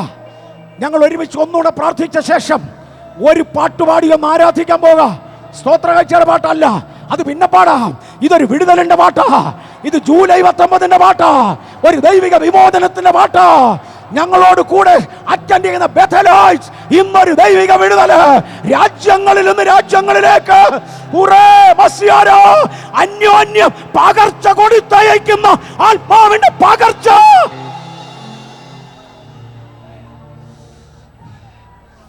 കർത്താവേ, ഞങ്ങൾ ഒരുമിച്ച് ദൈവസന്നിധിയിലേക്ക് അടുത്തു വരികയാ. ആദ്യം മുതൽ ദൈവത്തെ അറിയുന്ന ഞങ്ങള്, അങ്ങയുടെ പ്രവൃത്തികൾ കണ്ട ഞങ്ങള് ഒരുമിച്ച് നിന്ന് പിതാവിന്റെയും പുത്രന്റെയും പരിശുദ്ധാത്മാവിന്റെയും നാമത്തിൽ ദേശത്തുയരുന്ന പുകയുന്ന മണ്ഡലങ്ങളെ ഇന്ന് ശാസിക്കുന്നു.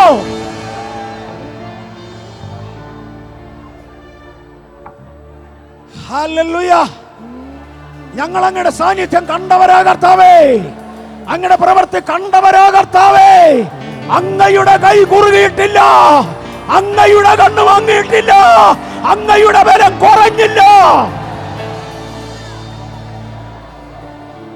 അതുകൊണ്ട് ദൈവദാസന്മാരാകുന്ന ഞങ്ങൾ ഒരുമിച്ച് നിന്ന് പിതാവിന്റെയും പുത്രന്റെയും പരിശുദ്ധാത്മാവിന്റെയും നാമത്തിൽ സഭയോട് ചേർന്ന് നിന്ന് ദുർവ്യാപാരങ്ങളെ ഇവിടെ ശാസിക്കുന്നു.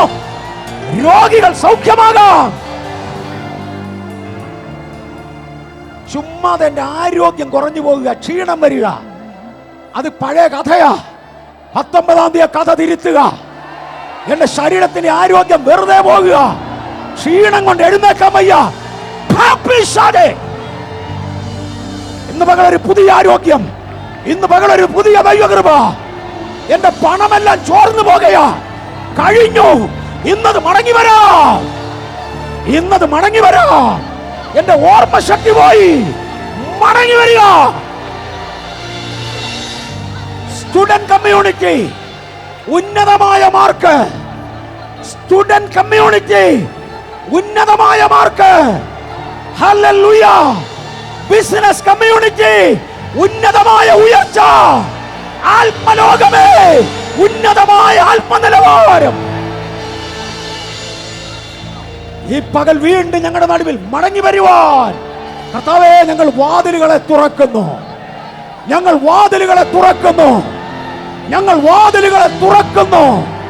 ചോർച്ചകളുടെ ശക്തികളെ ബന്ധിച്ചു മാറ്റിക്കൊണ്ട് ചോരുന്ന ഭാഗങ്ങളെ ഇരുമ്പോടാമ്പലും താമ്ര കതകുമായി ഇന്ന് ഞങ്ങൾ അടയ്ക്കുന്നു.